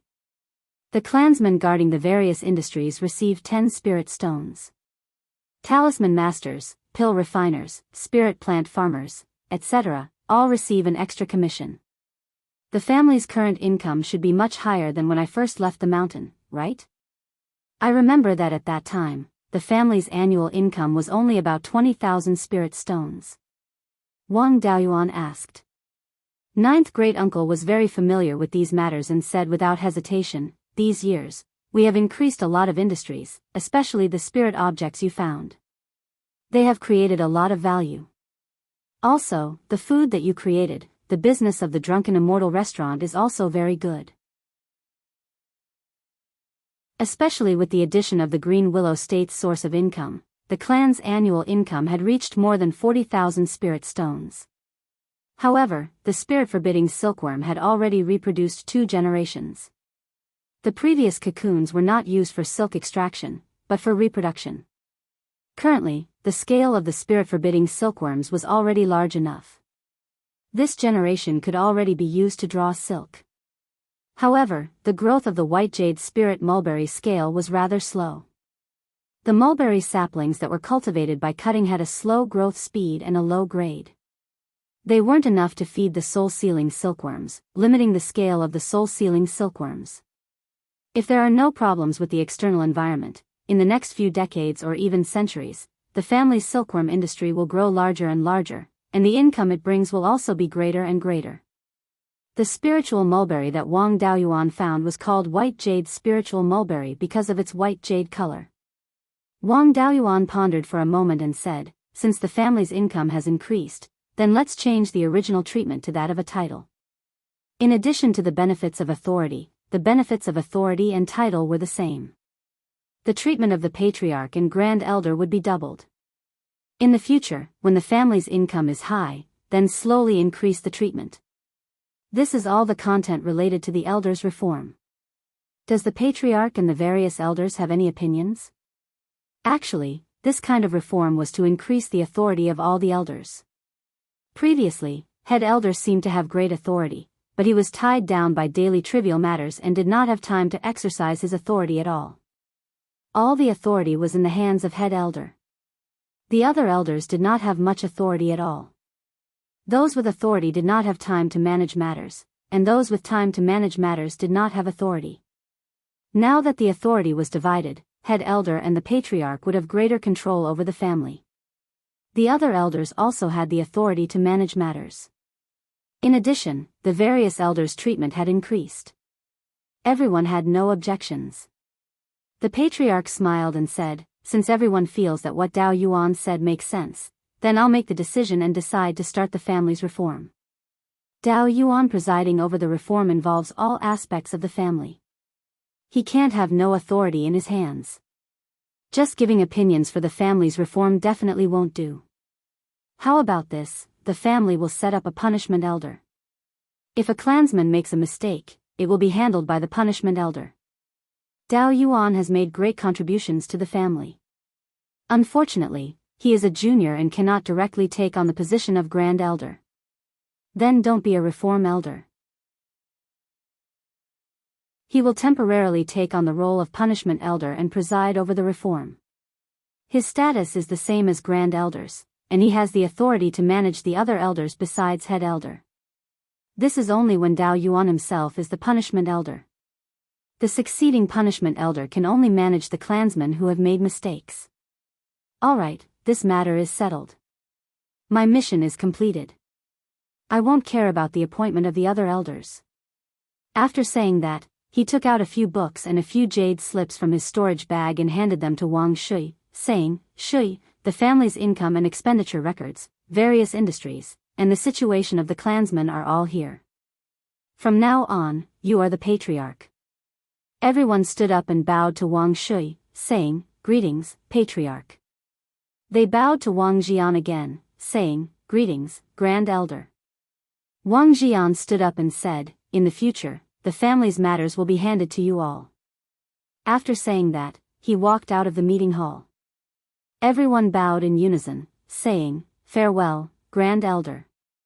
Wang Shui had been groomed as the successor of the patriarch for dozens of years. It was not difficult for him to exercise the authority of the patriarch. He sat on the main seat of the meeting hall and said, Next is the division of authority of the various industries, and the appointment and dismissal of the elders. Dao Yuan, continue speaking. Let's discuss it together. Wang Daoyuan continued, My idea is to separate the management of the various industries of the clan. Each industry will have a hall, and the elders will be in charge of it. The spirit plant hall will be in charge of the planting and harvesting of all the spirit plants in the clan, as well as the management of the spirit fields. The medicine hall will be in charge of refining pills and storing spirit herbs. The spirit talisman hall will be in charge of the production of spirit ink and talisman paper, as well as the creation of spirit talismans. The mining mountain hall will be in charge of all the mines and forest farms. This is more complicated, and can be further refined later. The transportation hall will be in charge of all the clan's spirit ships, as well as the transportation of goods and people. The commerce hall will be in charge of the business of the clan's various shops. The finance hall will be in charge of the clan's treasury and all the income and expenditure of spirit stones. The status of the various industries will also be reported to the finance hall. The punishment hall will be in charge of managing and punishing clansmen who have made mistakes. The last one will be the guardian hall. The various industries of the clan need people with high combat strength to guard them. In the past, the people guarding the various industries also managed the daily affairs of the various industries. In the future, they will be separated. The Guardian Hall will be in charge of the safety and inspection of the various industries. If monsters or rogue cultivators sneak attack the clan's industries, the Guardian Hall will be responsible for protecting them. The management and operation of the various industries will be in charge of the other halls. The clansmen guarding the various industries are not allowed to interfere. This is all I can think of. If any of the elders have anything to add, please feel free to say it. In the future, when the clan's industries expand, we can also add more halls. In addition, each hall will also be in charge of the cultivation of the clan's younger generation. If the clansmen have talent in any aspect, they can be handed over to the corresponding hall to cultivate their abilities. In the future, when there are more clansmen, we can also set up a 100 arts hall to teach the young clansmen the various arts of cultivation.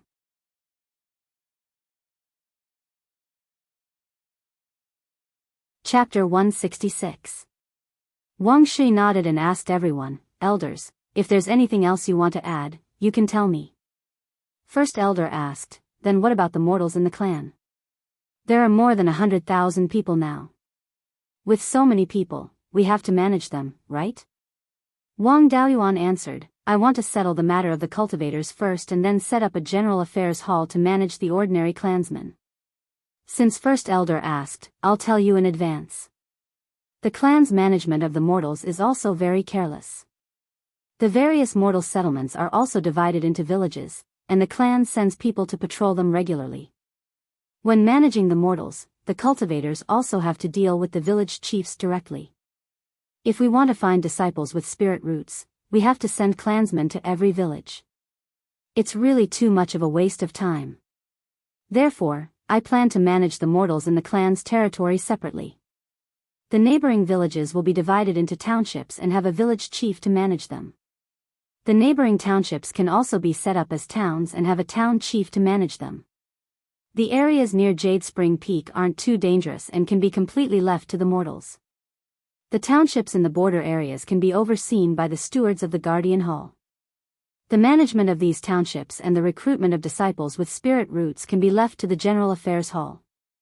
If the clan has any orders, the General Affairs Hall only needs to inform the town chiefs.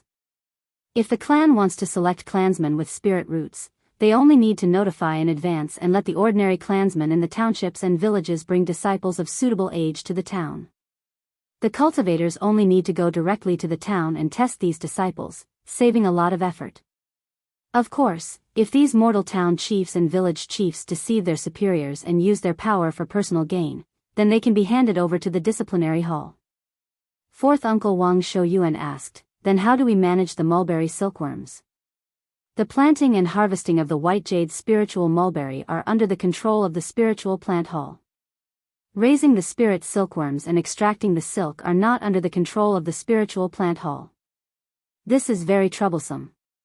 In addition, there are long-eared rabbits, jade-boned phoenix-tailed pheasants, golden rock antelopes, and forest foals used for transportation. If we don't care about these things, the clan's spirit fields will be ruined by them. Wang Daoyuan said with a smile, "Thanks to fourth uncle's reminder, I was only thinking about solving the big problem and almost forgot about these things. For the industries that are currently small in scale and not enough to establish a hall, we can establish a small hall and call it a department. For example, for the mulberry silkworm industry, we can establish a spirit silkworm department. For the management of spirit beasts, a spirit beast division could be established. When the scale was large enough, it could be directly upgraded to a hall. The manager of the spirit silkworm department and the spirit beast department could be called a general manager, and they could also manage many managers. The position of head chief was held by someone who was not an elder. His title and treatment were lower than that of an elder, and his authority and treatment were equal to or slightly lower than that of an elder. Like the elders, the managers were directly managed by the great elder. I suggest that the various halls don't have to be managed by elders. Some of the clansmen were talented in management, but their cultivation and contributions to the clan were not enough for them to become elders. They could also temporarily take on the role of chief steward and manage the hall. If there were areas where the authority of each hall and each division overlapped, they could be further divided. By the way, ninth great-uncle, how many cultivators are there in the clan right now? Ninth great-uncle clearly remembered such important data. He didn't even need to think about it. At present, the clan has a total of 85 cultivators. Among them, there were still 10 people from the Ji generation, 25 from the Shou generation, and over 30 from the Dao generation. In addition, there are also cultivators who have married into the clan or married into the clan, a total of 18 people. Wang Daoyuan asked, I heard that mortals whose ancestors were cultivators had a probability of giving birth to a child with spiritual roots. The highest was 1 in 10, and the lowest was 1 in 1,000. Our clan has more than 100,000 mortals. Even if a large portion of the clansmen were the descendants of more than 30 generations of our ancestors, the probability of giving birth to a cultivator dropped to 1 in 1,000. At the very least, there should be several hundred cultivators, but the clan's present cultivators are less than 100. What's going on? The great elder replied, there is indeed a saying that the probability of giving birth to a child with spiritual roots is higher among the mortal descendants of cultivators. However, this is not only a matter of bloodline, but also a matter of living environment. The close relatives and descendants of cultivators live in places rich in spiritual aura. Occasionally, they can eat spiritual grains and accumulate some spiritual aura in their bodies. Their children are influenced by the accumulated spiritual aura in their bodies, and the probability of them having spiritual roots is higher. If they live in places with thin spiritual aura and can't eat spiritual grains, the probability of their descendants having spiritual roots is not much higher than that of ordinary mortals. Wang Daoyuan pondered for a moment and said, it seems that in order to increase the number of cultivators in the clan, we must first gather the clansmen in places rich in spiritual aura. In addition, the close relatives of the clan's cultivators, as well as the wives and concubines of the cultivators, after they become pregnant, the clan will provide them with spiritual grains for free. With the clan's financial resources, it is impossible to provide for all the clansmen. We can only give priority to the close relatives of the cultivators. These matters can be handed over to the General Affairs Hall to manage in the future. Right now, we can only let the Great Elder manage it. In the future, the treatment of the clansmen will also have to change. According to the amount of contribution, they will be given a monthly allowance. However, these matters are rather detailed and can't be discussed clearly in a short period of time. It is better to first set the general framework and then slowly improve it later. If there are no problems, then we will assign managers to each hall and the 2 divisions. I have been outside for a long time and know very little about the clan's internal affairs. I am also unable to determine which elder is suitable for which hall. It is better for the clan head and the elders to discuss and decide. After he finished speaking, Wang Shi asked, Elders, do you have anything else to add? If not, then we will discuss which hall each elder will be in charge of. None of the elders had any objections. Following this, they discussed the authority of each elder. Spiritual plants, pills, and talismans. These 3 halls were purely technical institutions. Those who didn't understand couldn't manage them. 4th Uncle Wang Shouyuan was the spiritual plants elder and managed the spiritual plants hall. 7th Uncle Wang Shouhong was the pill elder and managed the pill hall. 5th Uncle Wang Shi was the spirit talisman elder. Wang Shi was 9th uncle's son and Wang Daoqing's father. Wang Shi was very similar to Wang Jida. His cultivation talent wasn't bad and his talisman talent was also above average. At this moment, he was both peak Qi disciple and a second-level lower talisman master. It was natural for him to be the spirit talisman elder. 10th Uncle Wang Jiha was directly promoted to be the commerce elder and managed the commerce hall. The guardian hall and the transportation hall both needed to be strong enough in fights of magical powers. In addition, the transportation hall also needed to be familiar with the waterways. These 2 positions were best left to 8th Uncle and 9th Aunt. 9th Aunt guarded the northern part of the clan all year round and had little to do with water transportation. Thus, 9th Aunt Wang Shoujing was the guardian elder and 8th Uncle Wang Shoujiang was the transportation elder. The disciplinary hall was temporarily replaced by Wang Daoyuan. The finance hall was too important and there were no elders skilled in finance, so it could only be managed by the great elder. The mining hall was the most troublesome. It included searching for ores, mining, building various facilities, and managing the protection and harvesting of the forest. The most troublesome work was naturally left to the person who needed the most experience. Wang Daoyuan wasn't willing to be the clan leader, so the position of the next clan leader fell to Wang Daochang. Thus, Wang Daochang was the mining elder and managed the clan's mines and forest. The general manager of the Spirit Beast Division was 15th uncle Wang Shouchang. Wang Shouchang's cultivation talent was above average. He was over 60 years old and his cultivation had reached the 8th level of Qi disciple. He didn't practice the 100 arts of cultivation. He was only interested in raising spirit beasts and was in charge of raising the forest foals. Later, Wang Daoyuan got a few spirit beasts and they were all under his management. The Wang family didn't have any inheritance of raising spirit beasts. Now that there were more spirit beasts, Wang Daoyuan gave him the spirit-controlling mystic manual that he had obtained from Zhang Desheng after simplifying it. Wang Shouchang had no objections to managing the spirit beasts. The choice of the general manager of the silkworm department caused a huge controversy.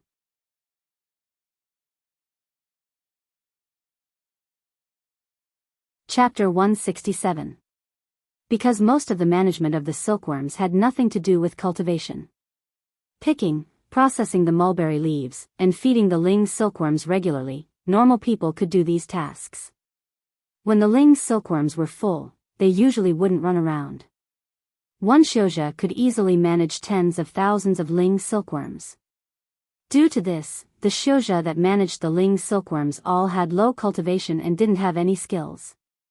To appoint the chief steward of the mulberry silkworm department, someone who had never managed silkworms was definitely not suitable. And those who had managed silkworms before were all of low cultivation. The chief steward could be said to be half an elder. The elders were not happy to appoint a xiuzhe with low cultivation as the chief steward. Adding on that the silkworm industry would become the pillar of the clan in the future, no one would be reassured to give it to a xiuzhe with low cultivation. In the end, Wang Shui, Wang Zhida, and Wang Daoyuan, the three people with the highest status, decided that regardless of cultivation, ability and contribution would be looked at. The chief steward of the mulberry silkworm department should be given to someone with ability, and not based on experience or cultivation. In the end, the position of chief steward of the mulberry silkworm department landed on Wang Daoxian's head. Wang Daoxian had entered the clan with Wang Daoyin. Her cultivation talent could only be considered average. She was 30 years old now, and her cultivation was at the 6th level of Qi Lianhe. She had chosen Ling plant cultivation among the 100 arts of Xiuxing. Her Ling plant cultivation talent wasn't very good, and the possibility of her becoming a level 2 Ling plant farmer was very small. Because when she was at home, she helped the family raise silkworms and spin silk. The life habits of the forbidden silkworms were not very different from normal silkworms, but their lifespan was much longer. Therefore, after the forbidden silkworms hatched, she was responsible for raising them. She had done this for more than a decade, and she became the steward of the silkworms. Right now, to establish the mulberry silkworm department, there was no one more suitable than her to be the chief steward. All the elders and chief stewards had been chosen, and the first step of the reform had been taken. Wang Shui sighed in relief and said, "The responsibilities of the elders have been arranged clearly. Next, the elders will choose the stewards of the halls and departments. Daoyuan, the first step of the reform is almost done. What is the next step? Tell us first so everyone can be mentally prepared." Wang Daoyuan responded, "The next step has been pretty much said in the previous introductions. The most important thing was to prepare the General Affairs Hall." The General Affairs Hall was in charge of all the clansmen, including the establishment of towns and villages by ordinary clansmen and the search for clansmen with spiritual roots. Usually, the General Affairs Hall had to make decisions on all the big and small matters of the 100,000 people. Also, as mentioned before, in order to increase the number of cultivators in the clan, he gave out free spirit grains to pregnant clansmen. I have never managed ordinary clansmen before, so the arrangements for the General Affairs Department will be up to the elders. Other than the matter of the General Affairs Hall, there was also the matter of adjusting the treatment of the clansmen. He couldn't treat all his clansmen the same way. Those who carried out dangerous missions and those who made special contributions. When calculating their contribution points, they had to be given extra consideration. When giving out benefits, they also had to be given extra consideration. Also, for those with better talent in cultivation and the 100 arts of immortal cultivation, there would be extra subsidies to help them grow. I can only make suggestions for these matters. As for how to operate them, I can't tell you the standards, so I won't be giving instructions to an outsider. These were all things that could be implemented after the various halls were established. There were also some that could be established in the future when the number of clansmen increased. For example, the 100 Arts Hall that specialized in teaching underage disciples cultivation and the 100 Arts of Immortal Cultivation. There was also a hall that could gather information, spy on the enemy, and even assassinate members of the enemy forces. There was also a hall that could be separated from the Guardian Hall and the Transportation Hall to be responsible for external battles. These might take decades or even generations to establish, and could be the goal of long-term reform. That's all I can think of. I also have a suggestion. Make use of the strength of the other clansmen. Those who know the truth are in the world, those who know the truth are in the wilderness. You should listen to the opinions of the other clansmen. Only then will they have the deepest feeling about the good and bad of the clan rules. Some of the stewards of the clan don't have to be cultivators. Many of the work can be done by ordinary clansmen, such as accounting, picking mulberries, and raising silkworms. If the clan doesn't have enough cultivators, then use more capable ordinary people. Wang Shi smiled and said, since that's all, then write it down and slowly implement it in the future. This meeting ends here, dismissed. Ninth great-uncle Wang Jida stopped him and said, there is still one more important thing to do. According to the rules of the immortal cultivation world, when the old clan leader is still alive, a celebration will be held for the new clan leader. We need to invite close clans to come and watch the ceremony. Our Wang clan now has 4 foundation building cultivators, and our biggest threat, the Liang clan, is also declining. This is a joyous occasion, we must celebrate it properly. It just so happens that 10th brother is going to be called back to be an elder. He's familiar with this matter, so let him take charge of it. The other elders dispersed, leaving only the 12th uncle, 9th great-uncle, and Wang Daoyuan in the discussion hall. Wang Shi happily patted Wang Daoyuan's shoulder and said, I thought that after becoming the clan leader, I would be busy with those chores all day and wouldn't have time to drink anymore. I didn't expect that after your reform, I would only need to look at the results of the various affairs. It's more or less the same as before when I was in charge of the spiritual fields. Brat, you still know how to think about me. I have to train Dao Chang as soon as possible and let him be the clan leader. I'll be the grand elder, and I won't have to do anything. Wang Jida also smiled and said, Dao Yuan's reform measures are really too good. I've been pressured by these clan chores all day. I was afraid that if something wasn't done well, it would cause damage to the clan. Now, the burden has been reduced by more than 70%. When the General Affairs Hall is established and the Finance Hall finds a suitable elder, I'll be completely relaxed. However, what I'm most happy about is that you've actually become a second-tier upper-grade alchemist. You've shouldered the 2 important inheritances of the clan alone. To be able to train you, I can die in peace. Unfortunately, I won't be able to see the day when you become a 3rd-tier talisman master. When you become a 3rd-tier talisman master, you must go to the ancestral temple and tell me, so that I can be happy there. The clan is getting stronger and stronger. When Shi grows up, it's only a matter of time before the glory of the ancestors reappears. For this unreachable dream, I and those old brothers have struggled for our entire lives. We finally saw hope, but unfortunately, we don't have long to live. I really want to live for a few hundred years and see the day when the Wang clan becomes a Jindan clan. Wang Daoyuan comforted, 9th great-uncle, why don't you try using the foundation establishment pill? Wang Jida waved his hand and said, no need. No matter how many foundation establishment pills there are, it's useless. I know my body well and my heart. It can't withstand the medicinal power of the foundation establishment pill. Each generation does the work of the next. Our generation pulled the clan back from the edge of collapse and made the clan rise. The heavy responsibility of leading the clan to reappear, the glory of the ancestors, falls on your shoulders. Sixth brother is gone, and fifth brother is gone. Only 10th brother and I are still holding on. We can't hold on for more than a few days. Our era has passed. It's your era in the future. Finished speaking, he bent his back and slowly walked out of the assembly hall with his hands behind his back. He walked back to the assembly hall and continued to deal with the clan's affairs. At the moment of reform, all kinds of affairs were the most numerous. There were still many things that he needed to deal with. His steps were very calm, as if he wasn't facing a mountain of affairs, but walking towards the dream in his heart.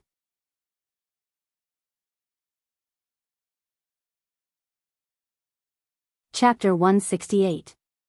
The news of changing the clan rules quickly spread in the clan. Everyone was most concerned about the matter of 10th granduncle becoming an elder.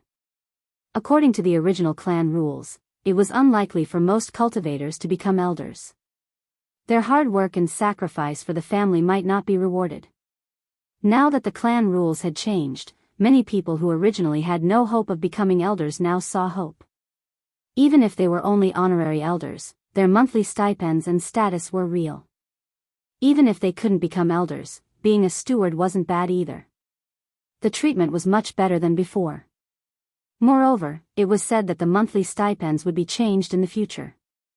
Those who had made special contributions would be given more contribution points and more monthly stipends. The clan members' enthusiasm for work suddenly rose, and the entire clan's spirit and outlook were brand new. All these years, 10th granduncle had been staying in Mirror Iron Mountain to manage the business in Green Willow Province. The clan was establishing various halls and had many matters to attend to. As the trading elder, 10th granduncle needed to return as soon as possible to sort out the affairs of the trading hall. In addition, he had to prepare for the clan leader's succession ceremony. It would take several days for him to return on the spirit ship. In order not to delay matters, Wang Daoyuan personally brought Yun Yi to pick up 10th granduncle. The fact that the Cloud-Winged Tiger had managed to subdue 10 foundation establishment cultivators with a single roar spread like wildfire. When the clansmen saw Yun Yi flying in the sky, they were also very excited. Yun Yi was even more excited. She was bullied in the spiritual pearl space all day long and couldn't fly freely. After the spiritual pearl space was upgraded, it was less than 300 feet tall. It was too small for her huge body. Now that she had a chance to come out, she was willing to do manual labor. As soon as this fellow came out, she flew desperately. Wang Daoyuan couldn't catch up with her at all. He might as well just ride it and hurry on his way. Yun Yi flew at a normal speed, more than 2,000 miles in 2 hours. The man and the tiger arrived at Mirror Iron Mountain in less than 2 hours. When the clansmen of Mirror Iron Mountain saw Wang Daoyuan riding Yun Yi, they were very envious. Time was of the essence, so he didn't have time to stay. He returned to Jade Spring Peak after picking up 10th granduncle. 10th great-uncle was already over 110 years old. He rode Yun Yi and flew in the air. He was as excited as a child. Yun Yi's flying speed was fast, and Wang Daoyuan cast a layer of spirit energy barrier on her. He excitedly said, "Daoyuan, remove the protective shield. I also want to experience the feeling of flying. I've always envied you foundation establishment cultivators for being able to fly on swords." It was a pity that foundation establishment cultivators couldn't take others with them on their flying swords, so they had never tried it before. I didn't expect that I would have a chance after being buried up to my neck. Wang Daoyuan asked Yun Yi to slow down and then put away the protective shield. Feeling the wind blowing on his cheeks, the 100-year-old man was so excited that his eyes were brimming with tears. The two of them quickly arrived at Jade Spring Peak. As soon as 10th great-uncle landed, he began to command his clansmen to prepare for the clan head succession ceremony. 5 days later, the entire Jade Spring Peak was draped in red and jubilant decorations. Next, it was time to invite guests. This job could only fall on Wang Daoyuan's head. Qi condensation cultivators were too slow, and he was the only junior among the Foundation establishment cultivators. After all, there was no reason for an elder to do the job of sending invitations. Preparing for the disciplinary hall was also simple. The disciplinary hall usually didn't have a fixed job. A few upright clansmen with management experience were found to be stewards, and the daily affairs were left to them to manage. After spending 3 days, they finally visited all the clans in the northern part of Qingli Prefecture that were friendly with the Wang clan. Half a month later, the clan head succession ceremony officially began. Wang Daochang and Wang Daoyuan were in charge of welcoming guests. Wang Daochang was in charge of welcoming Qi condensation cultivators, and Wang Daoyuan was in charge of welcoming Foundation establishment cultivators. The Meng clan sent Meng Changfeng in person, while the Yang clan sent Yang Yulan. The clans that were in the same camp as the Yang clan, whether they were Foundation establishment or peak Qi condensation elders, all sent people to congratulate them. The congratulatory gifts were also relatively simple. Most of them were medicinal pills, spirit medicines, magic tools, and the like that early-stage Foundation establishment cultivators could use. After half a day, all the friendly clans nearby had arrived. The clan head succession ceremony was about to begin. Wang Daoyuan and Wang Daochang also had to return to the ancestral temple to participate in the ceremony. At this moment, a sword light flashed in the southwest direction. After a few breaths, a Foundation establishment cultivator landed in front of Wang Daoyuan. The person laughed loudly. "The Wang clan doesn't treat me as a friend.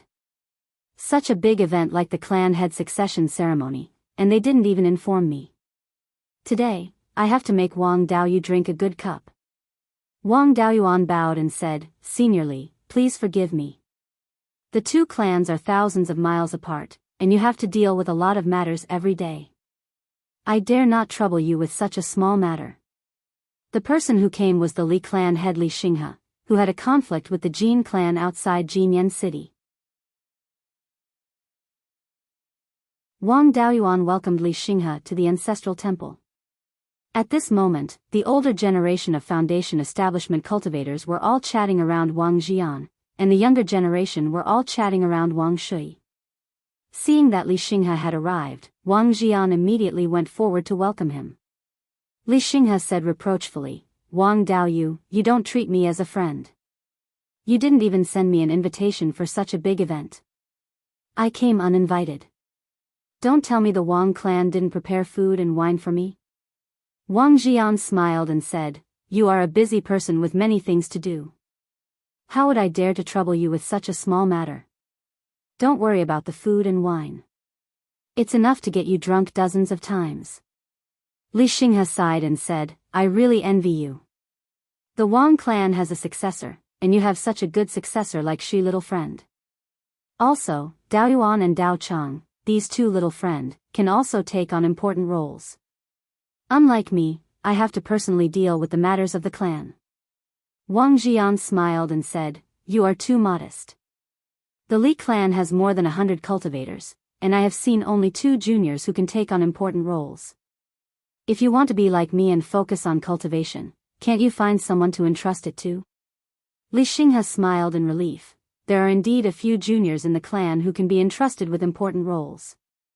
However, compared to the 3 juniors you have, they are still lacking. Furthermore, they are still immature. I am still worried about handing the clan over to them now. The two of them exchanged pleasantries, and soon, the ceremony officially began. Grand Duke Wang Jize personally read the sacrificial oration in front of the ancestral temple, informing the ancestors that the clan had a new clan leader. The sacrificial oration first praised Wang Jian for stabilizing the clan that was on the verge of collapse during his time as the clan leader, and even led the clan to prosperity. After that, it praised Wang Shui for his excellent talent, and for being able to take on important roles.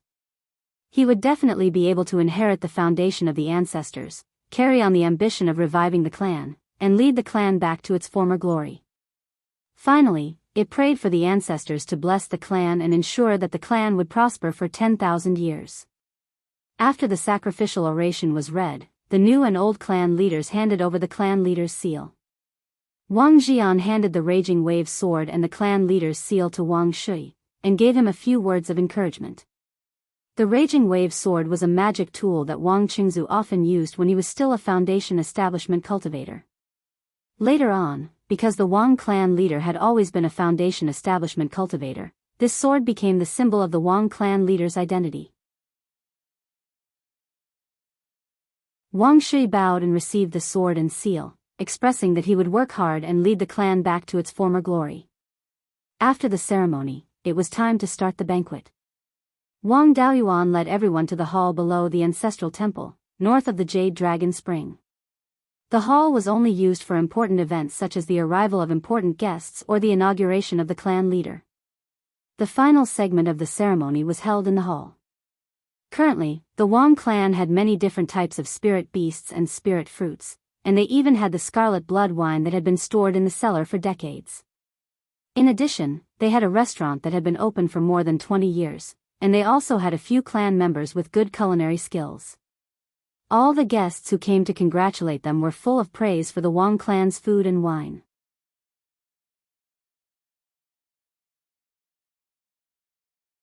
Chapter 169.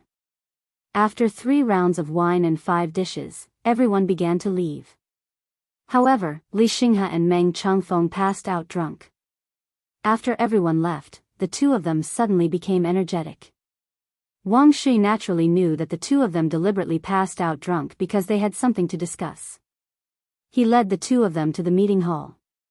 Wang Daoyuan also came to the meeting hall. The 2 Grand Supreme Elders were not in charge, so he was the only one discussing with Wang Shui. After the 4 of them sat down, Wang Shui asked, "Daoyu, what's the matter?" Li Xinghe smiled and said, "The matter is like this. A few clans in the northern part of Heian County have built a new market by the Heian Lake. They want to invite the Wang clan to join them." Heian County was west of Qingli County. It was not like Qingli County where the Qingli River covered the entire county. The southern part of Heian County was close to the Wanchuan River. There were many rivers and water transportation was convenient. The northern and central parts were more awkward. There were no large rivers, only small rivers and large grasslands. Several small rivers converged to form a medium-sized lake, which was Heian Lake. Heian Lake was located slightly east of the northern part of Heian County. It was not far from Qingli County, but it did not belong to the Qingli River. Heian Lake was considered the water transportation hub of the northern and central parts of Heian County. Building a market here would be extremely beneficial to the clans in the central part of Heian County. However, Heian Lake did not have a large amount of water. When there was plenty of water, the lake water could flow south and finally join the Wanchuan River.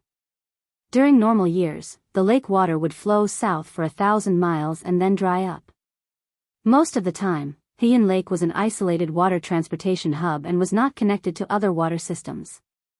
Therefore, the matter of building a market at Heian Lake was something that the clans in the northern part of Heian County played behind closed doors. There was not much meaning for the Wang clan and Meng clan to get involved. Before the spirit forbidding silkworms were developed, the Wang clan was mainly engaged in the ore and spiritual wood business. These were all major commodities. It was too time-consuming to transport large quantities of goods by land. They also needed a large number of spiritual beasts to transport the goods and a large number of cultivators to protect the goods. The Wang clan's water transportation was extremely convenient. Even if they wanted to expand the clan's business, it was most convenient to travel downstream along the Qingli River. Wang Daoyuan asked, "This Crane Cloud Lake is thousands of miles away from the Jade Spring Peak, and there is no water route connecting it to the Jade Spring Peak. To my Wang clan, traveling by land is not very realistic."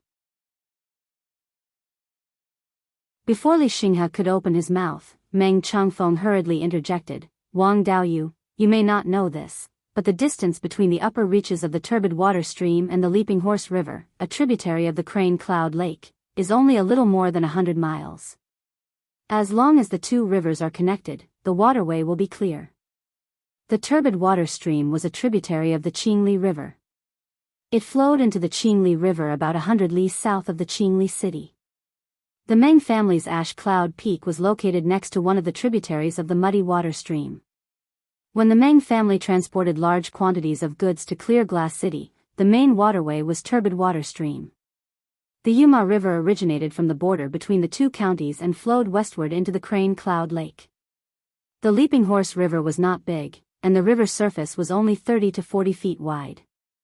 First-rank horse-type demonic beasts could directly jump across, hence the name Leaping Horse River. Li Xinghe continued, although the Yuma River's water volume is small, its advantage lies in its low terrain.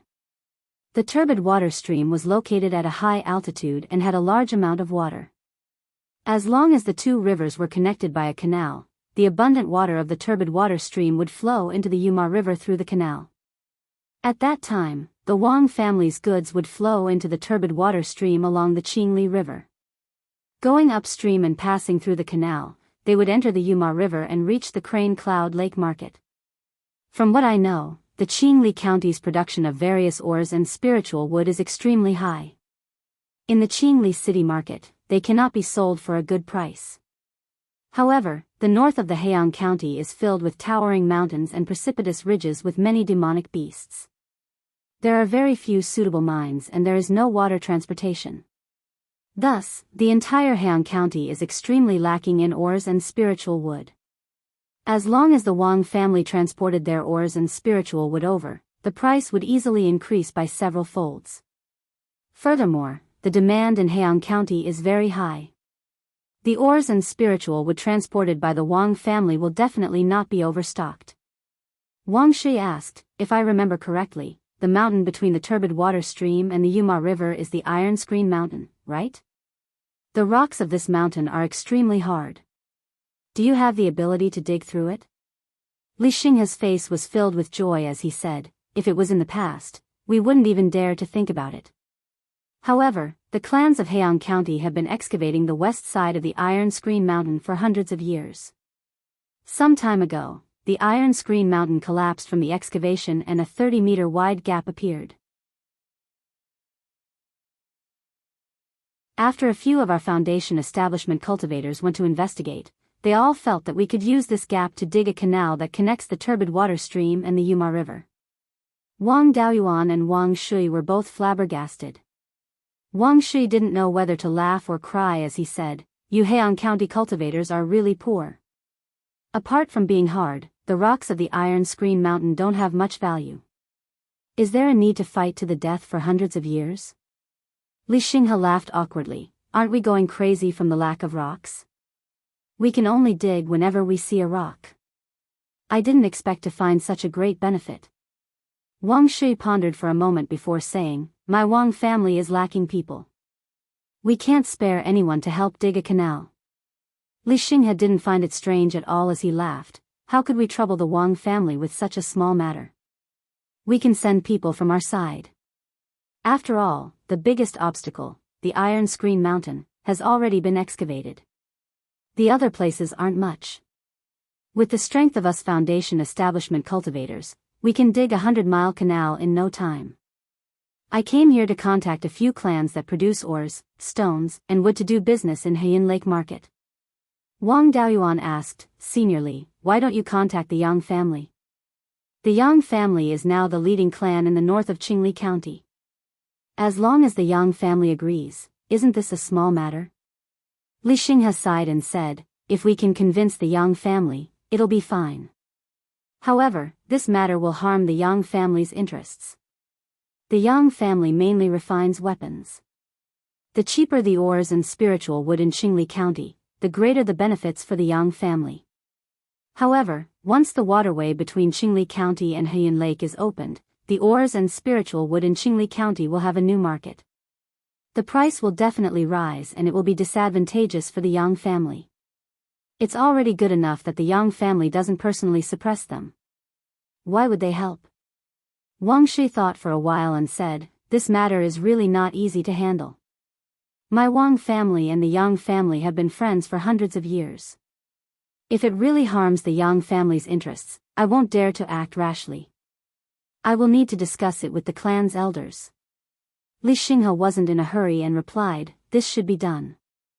I am currently in the Iron Screen Mountain area and am in charge of excavating the canal. If there is a result, you can tell Dao Yu Meng and let him pass it on to me. Finished speaking, Li Xinghe and Meng Changfeng bid farewell and left. After they left, Wang Shui asked, Daoyuan, what do you think about this matter?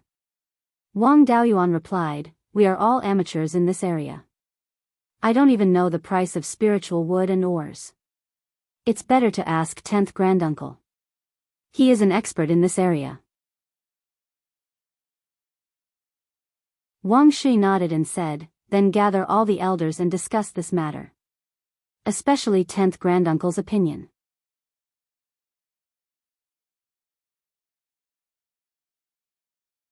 Chapter 170. At this time, the celebration had just ended. The elders of the family were still at Jade Spring Peak. With the patriarch's summons, all the elders quickly arrived at the discussion hall. Wang Daoyuan explained the whole story to the elders. After that, Wang Shui said, the whole story of this matter, Daoyuan has already explained it very clearly. What should we do next, elders, please discuss it. Dao Cheng, you are the elder of the mines. You speak. Wang Shui wanted to nurture Wang Daocheng and then become the grand elder himself. He wanted to train him when he had the chance. Wang Daocheng was called. He could only stand and answer, this depends on how much profit there is. If the profit can be multiplied several times, there is no harm in doing this. After all of our Wang family's mines and forests are currently in a state of suppressing production. There are too many mines and forests in Qingli County. The market is only so big. No matter how much ore is mined, it cannot be sold. It takes too much time to transport it to the lower reaches of Qingli River. Tier 1 ore and spirit wood are not worth it. If we can open up a water transportation route to Heian County, there is no need to worry about not being able to sell things. There is also no need to suppress production. The family's income can also rise to another level. As for offending the Yang family, we did not directly go against the Yang family. Now that there was a new market for ores and spiritual wood, it was only natural that their prices would rise. It is not like our Wang family did it on purpose. Even if they want to find trouble, they cannot find us. Besides, our Wang family will be selling spirit-restricting silk in the future. That is a huge profit. Selling to anyone is the same. We will just sell more to the Yang family.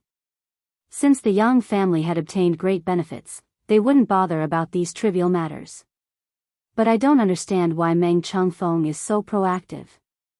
Can't he see that this is a matter of offending the Yang family? Offending the Yang family will not affect us much. The Wang family is already the strongest subordinate family in the Yang family camp. Whatever the Yang family does, they will definitely rely on our Wang family. They will not become enemies with our Wang family over such a small matter. The Meng family can only survive because of the Yang family. Even surviving is difficult. Where did they get the guts to offend their backer? 9th great-uncle smiled, I admire 5th brother's eye more and more. He has long said that Dao Cheng is also the material to be the patriarch. He did not see it before. He was indeed a good seedling if he were to be sent out to gain experience. Dao Cheng's analysis is correct. There's no harm in our Wang clan doing this business. If he indirectly damaged the Yang family's interests, the Yang family wouldn't do anything. In the future, he could use the spirit-restricting silk to make up for it. As for what the Meng clan thinks, Dao Yuan, you tell us. Wang Daoyuan stood up and replied, now I finally know why Senior Meng Qingshan said he was worried before he died. On the day Tai Gong and I went to pay our respects, Meng Changfeng used the excuse of thanking Yun Yi for carrying Senior Meng's coffin back and asked me to release Yun Yi to help him. After receiving the compensation from the Yang family, they did not return the gifts to thank the Yang family and our Wang family. It could be seen that Meng Changfeng was indeed a person with means. He could see the benefits in front of him, and he had the ability to take them. However, he didn't understand the principle of reciprocity and didn't know how to deal with other forces. He wasn't a qualified leader. Moreover, he was too short-sighted and could not see the future. He thought that the Yang clan needed the Meng clan to besiege the Liang clan. If the Meng clan did something out of line, the Yang clan could forgive them and didn't think about the future. Several decades later, the Liang clan's ancestor would pass away, and the Liang clan would definitely decline. The Yang clan would no longer need to guard against the Liang clan. Would they still tolerate a weak subordinate who always wanted to poach their people? He didn't have the ability to stand firm, so he wanted to kick his backer away. Perhaps the Meng clan's foundation would be destroyed in Meng Changfeng's hands. 10th granduncle said regretfully, the Meng clan is really unlucky. The only one suitable for foundation building isn't the right person to be a patriarch. Wang Shi asked, elders, do you have any objections? If you don't, then agree for now. Afterwards, we'll send people to try and see how much profit we can get. If the profit is low, then we'll ship less. If the profit is high, we'll buy a shop there and do this business well. 10th granduncle, you'll be in charge of this matter. Dao Cheng and Dao Yuan will assist you. The three stood up and said yes. Wang Daoyuan directly rode his sword to Qingyun Peak and explained the Wang clan's intentions to Meng Changfeng. After Meng Changfeng received the news, he eagerly sent a message to Li Xinghe. Wang Daoyuan took his leave and thought to himself, what a pity. This kind of person can be used to assume personal responsibility, but not to take charge of the overall situation. He's a talented general, but he's sitting in the position of marshal. 2 months later, Meng Changfeng came to Yuchuan Peak and passed on the news to Li Xinghe. The canal between Muddy Water Stream and Yuma River had been dug through. Li Xinghe invited the Wang clan to send people to Heian Lake Market to discuss matters of cooperation. The Wang clan had long since made preparations. They sent out 10th granduncle, Wang Daocheng, and Wang Daoyuan with 2 spirit ships to Heian Lake. Of the 2 spirit ships, one was loaded with all the Wang clan's ores and the other was loaded with all the types of spirit wood. Only a little of each type was loaded. The goods on these 2 ships were used to test the waters and see what kind of price they could be sold for in Heian Lake Market. They could also display the types of products the Wang clan had. The 2 ships set off from Sleeping Bao Lake and headed south. After reaching Clear Glass Market, they continued south for 100 li. When they reached the place where Muddy Water Stream flowed into Clear Glass River, the river water here was half muddy and half clear. The eastern half of the river was so clear that the bottom could be seen, while the western half was filled with roiling turbid waves. The spirit ship turned here and entered Muddy Water Stream. Muddy Water Stream's volume was no less than Clear Water Stream. It was just that the water surface was narrower and the flow was faster. 3,000 li to the west, the tall mountain range in the west could already be seen in the distance. This was the legendary Iron Screen Mountain. It really was like a huge screen that separated things. After another 1,000 li, Iron Screen Mountain was already in sight. Muddy Water Stream originally flowed from south to north, but it turned back here and flowed east. The place where Iron Screen Mountain had been dug and collapsed just happened to be where Muddy Water Stream turned. This place that had been dug and collapsed was named Heaven's Gate Pass. This name was quite appropriate. Looking from the east, it really did look like a gate had opened in the sky. The stream was artificially divided into 2 here.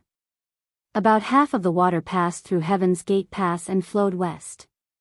Wang Daoyuan did not dare to let the spirit ship pass rashly. If the west side of Heaven's Gate Pass was a steep slope, the spirit ship would definitely be smashed to pieces. He flew over Heaven's Gate Pass on his sword in advance and found that the west side was a huge gentle slope. The slope was much smaller than the east side. There was no difficulty for the spirit ship to sail here. The location of Heaven's Gate Pass could be said to be just right. It was very convenient to lead the stream through Heaven's Gate. He really did not believe that it had been dug and collapsed accidentally. The spirit ship passed through Heaven's Gate Pass and entered the canal. This canal was more than 200 feet wide and more than 3 feet deep. The water flow was not particularly fast. The spirit ship was driven by spiritual power and could barely go against the flow. This river was not very wide or deep, but it was dug out of Iron Screen Mountain, which had extremely hard rocks. With the hardness of Iron Screen Mountain's rock, Wang Daoyuan's golden knife technique could only leave a mark less than an inch deep on the rock. A canal that was more than 100 miles long could not have been dug out in a short time. In order to break through Iron Screen Mountain and open up the waterway between the two counties, several families in Heian County really spent hundreds of years of effort.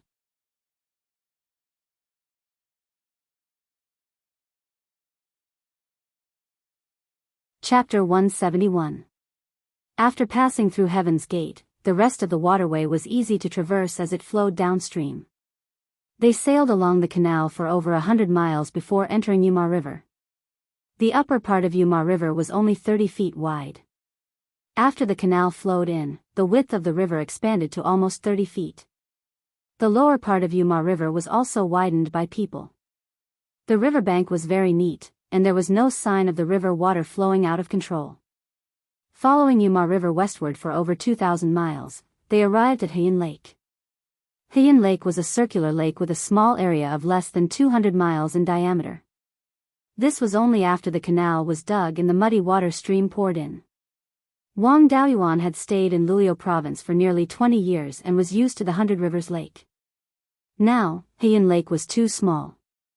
Near the shore, there was grass that had just been submerged underwater. It seemed that after the canal was dug, the lake expanded a lot. The center of the lake was very deep, at least 30 to 40 feet deep.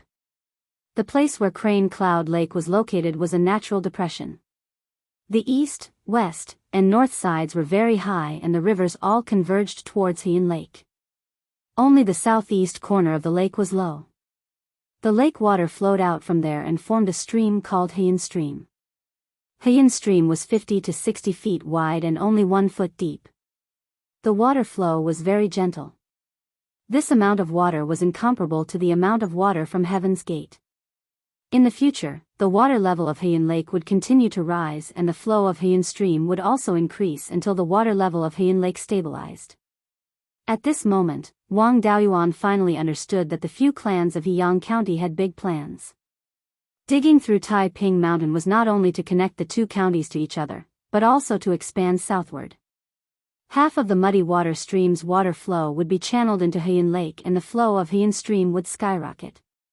Even in normal years, it could flow southward into Wanchuan River and navigation would not be a problem.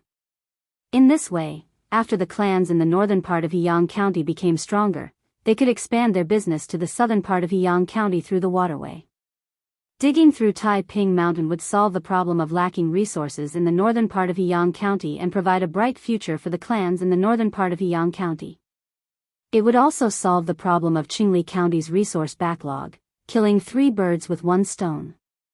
The old ancestors of these clans were really far-sighted.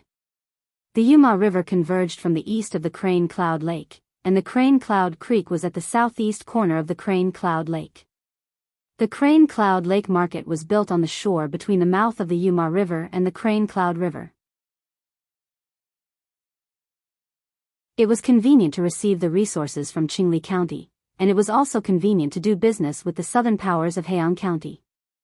However, the market square was not completed yet.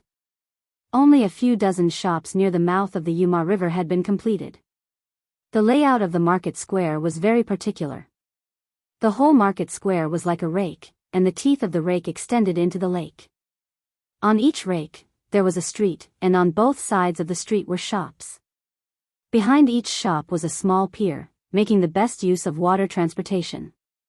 On the shore of the lake there were only a few shops and a road connecting the various rakes. These rakes were made of rocks, and they were more than 2 zhang above the water surface. They had fully taken into account that the water level of Heian Lake would continue to rise in the future.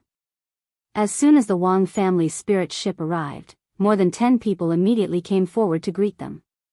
The 5 or 6 people in front were all Foundation establishment cultivators. They should be the patriarchs of the various families. The leader was Li Xinghe. The spirit ship docked at the first rake closest to the mouth of the Yuma River, and the 3 people of the Wang family disembarked. Li Xinghe was a Foundation establishment cultivator. As the only foundation establishment cultivator of the Wang family, Wang Daoyuan naturally had to walk at the front. Li Xinghe cupped his hands. "Little friend Wang, how have you been? The few of us have been waiting here for the stars and the moon, and finally, our little friend has arrived." Wang Daoyuan returned the greeting. "The mountains are high, and the water is far away. I'm not familiar with the waterways, so I walked slowly. I've made all of you wait. There are still important matters in the family, so the patriarch can't come personally. I hope that all of you will forgive him." Li Xinghe waved his hand. "The Wang family has many businesses and many affairs. How can the patriarch leave so easily? We are already very satisfied that our little friend can come. Please come in, we can slowly discuss business matters." Under Li Xinghe's lead, Wang Daoyuan and the other two people came to a hall that was very similar to the Wang family's meeting hall. Everyone took their seats. Li Xinghe asked, "What kind of spiritual items did the Wang family bring this time?" Wang Daoyuan answered, "The Wang family is weak, our territory is small, and we have few businesses. This time, we only brought 10 types of first-grade ores, 2 types of second-grade ores, 12 types of first-grade spiritual wood, and 1 type of second-grade spiritual wood. However, we didn't bring much of each type of resource. The patriarch wants us to first bring samples and see the price." Hearing that there were more than 20 types of resources, and 3 types of second-grade ones, the few foundation establishment cultivators became excited. Li Xinghe asked, "What are the types? Can little friend Wang tell us?" Wang Daoyuan introduced Wang Zhihe and Wang Daochang to everyone, saying, "This is my 10th granduncle, the Wang family's elder in charge of trade. This is my second brother, the Wang family's elder in charge of mines and forests. If you want to ask about the types of ores and spiritual wood, you can ask my second brother. If you want to ask about business, my 10th granduncle can answer." Wang Daochang gave a detailed introduction of the ores and spiritual wood that he brought. Li Xinghe asked, "How much of this green jade bamboo can the Wang family provide?" Although this item isn't considered rare in Qingli County, it is a rare item in the northern part of Heian County. The second-grade spiritual wood that the Wang family brought was precisely the green jade bamboo. Although this item wasn't classified as a tree, it was usually included in the spiritual wood category during business transactions. Wang Daochang answered, "The Wang family hasn't been cultivating this green jade bamboo for long. Every year, we only produce 4 or 5 stalks and sell them to the Yang family. Every year, we can sell at most 2 stalks to Heian Lake Market. The green jade bamboo needed to grow for 20 years before it could be used to refine magic tools. A complete stalk of green jade bamboo could at most be used to refine low-grade second-grade magic longswords. Taking into account the success rate, normal tool refiners could only produce 2 or 3 swords at a price of around 2,000 spirit stones each. At Qingli Market, the price of a stalk of green jade bamboo was usually around 1,000 spirit stones. Wang Daoyuan ordered the boatman to carry a stalk of green jade bamboo to the door. Several foundation establishment cultivators immediately used their spiritual sense to sweep it over. Soon after, they used their spiritual sense to communicate with each other. Afterwards, Li Xinghe made a bid. "How about 2,000 spirit stones for a stalk of this green jade bamboo?" Of course, this was only a test price. The 3 Wang family members only smiled and didn't say anything. Li Xinghe sighed and said, "At most 3,000. Although there aren't any cultivators from other counties that come to Heian County to sell resources, there are still cultivators that sell magic tools. A low-grade second-grade magic tool is only around 3,000 spirit stones. If the price of the green jade bamboo is any higher, we tool refiners won't be able to make any profit." The 3 Wang family members used their spiritual sense to communicate and nodded in agreement.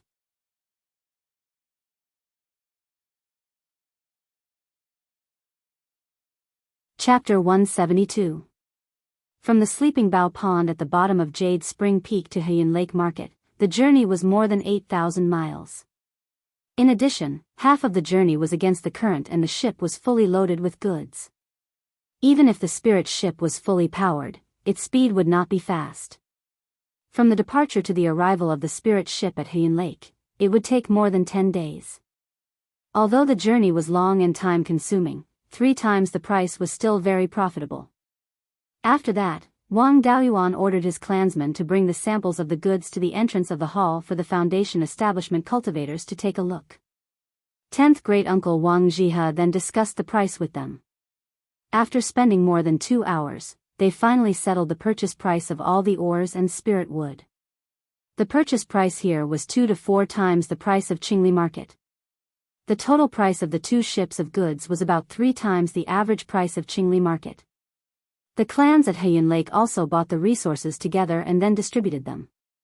The Wang clan also did not need to negotiate with each clan. A total price was enough. After the price of the 2 ships of goods was settled, Li Xinghe even treated the Wang clan to a meal.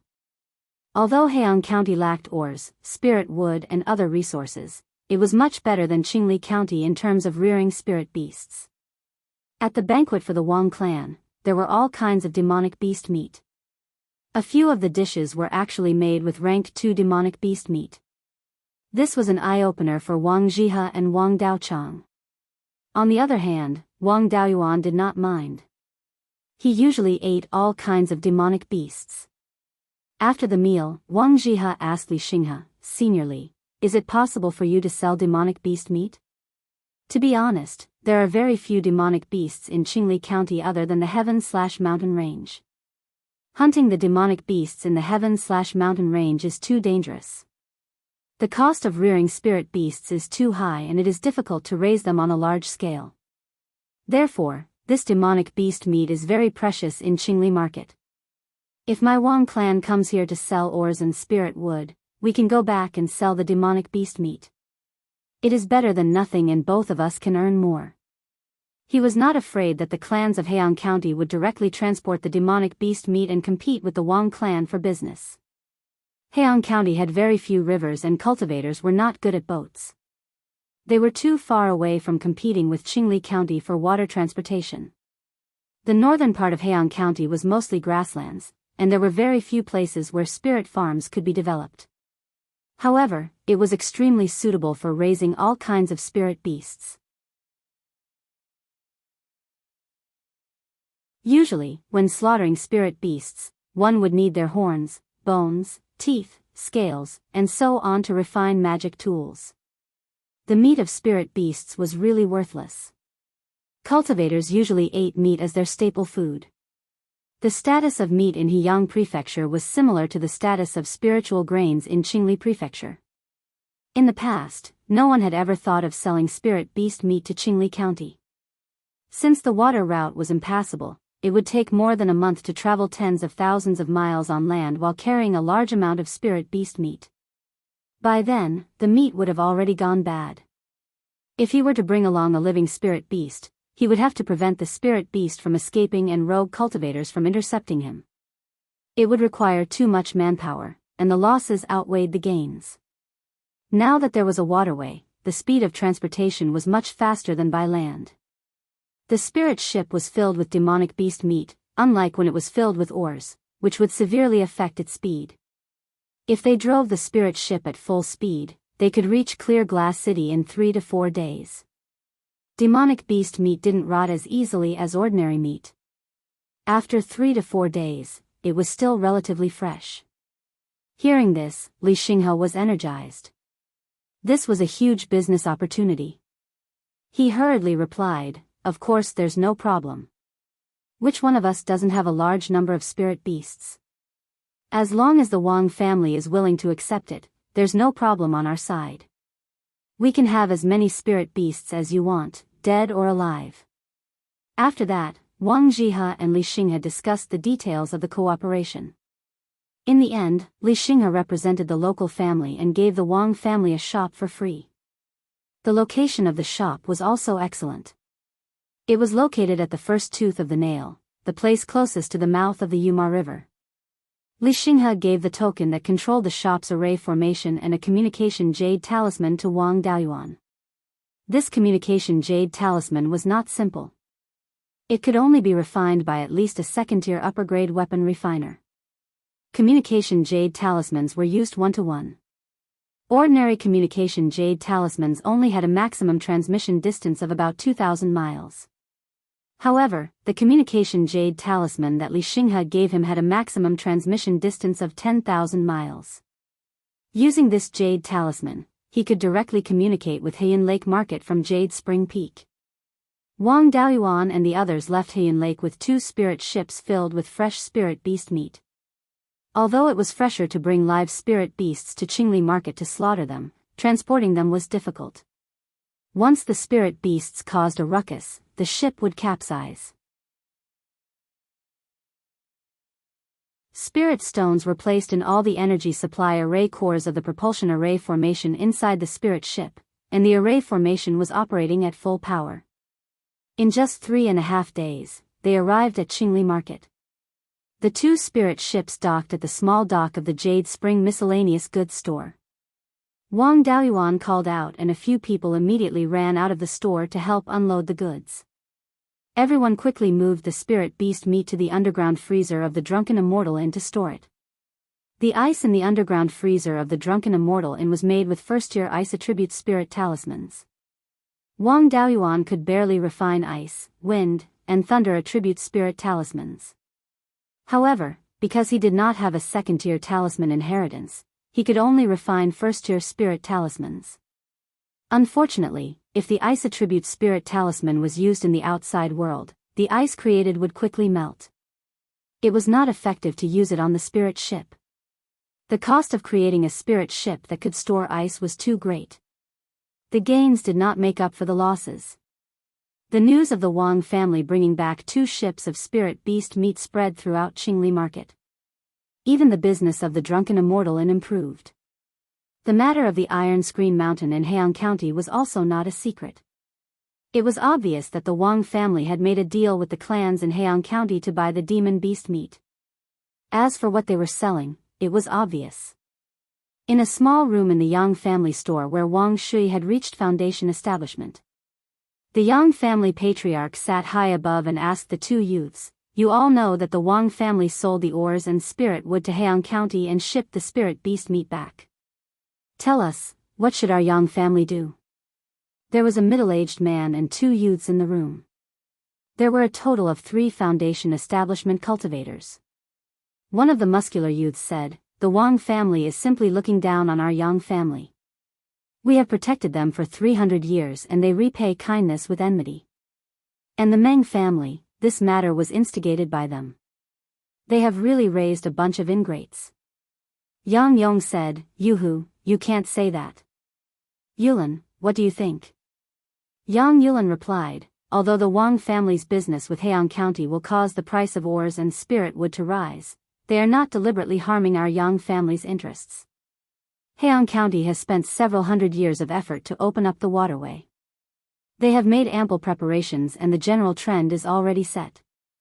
Even if the Wang family does not do this business on account of our Yang family, what about the Yang family? Once the waterway is open, there will always be people doing business. Rather than letting the enemy take the initiative, why not let the Wang family take advantage of this first?" The Wang family has 4 foundation establishment cultivators and Wang Daoyuan seems to have obtained the legacy of an ancient cultivator. He has cultivated 5 elements techniques and even obtained a foundation establishment pill. Otherwise, how could a penta-spirit veins cultivator reach foundation establishment before Wang Daochang? It is hard to say how many foundation establishment pills he has obtained. It is also hard to say how many foundation establishment cultivators the Wang family will have in the future. The Wang family has already become an influential power in the northern part of Qingli County. In the future, whatever our Yang family wants to do, it will be much better with the Wang family's cooperation. Our Yang family should rely heavily on the Wang family and treat them as an important ally, not an enemy. If we push the Wang family into the enemy camp because of such a small matter, our losses will be even greater. It is just that I do not understand, where did the Meng family get the guts to instigate this matter?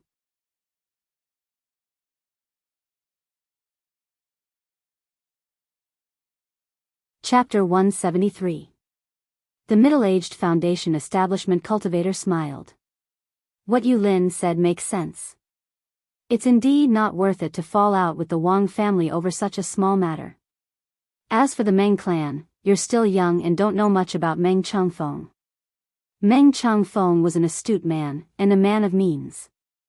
It's just that he didn't have the foresight to think that the Yang clan would leave him alone if he was still useful. Yang Yong heaved a sigh and said, "Oh, Yuhu, you're still too young and impetuous."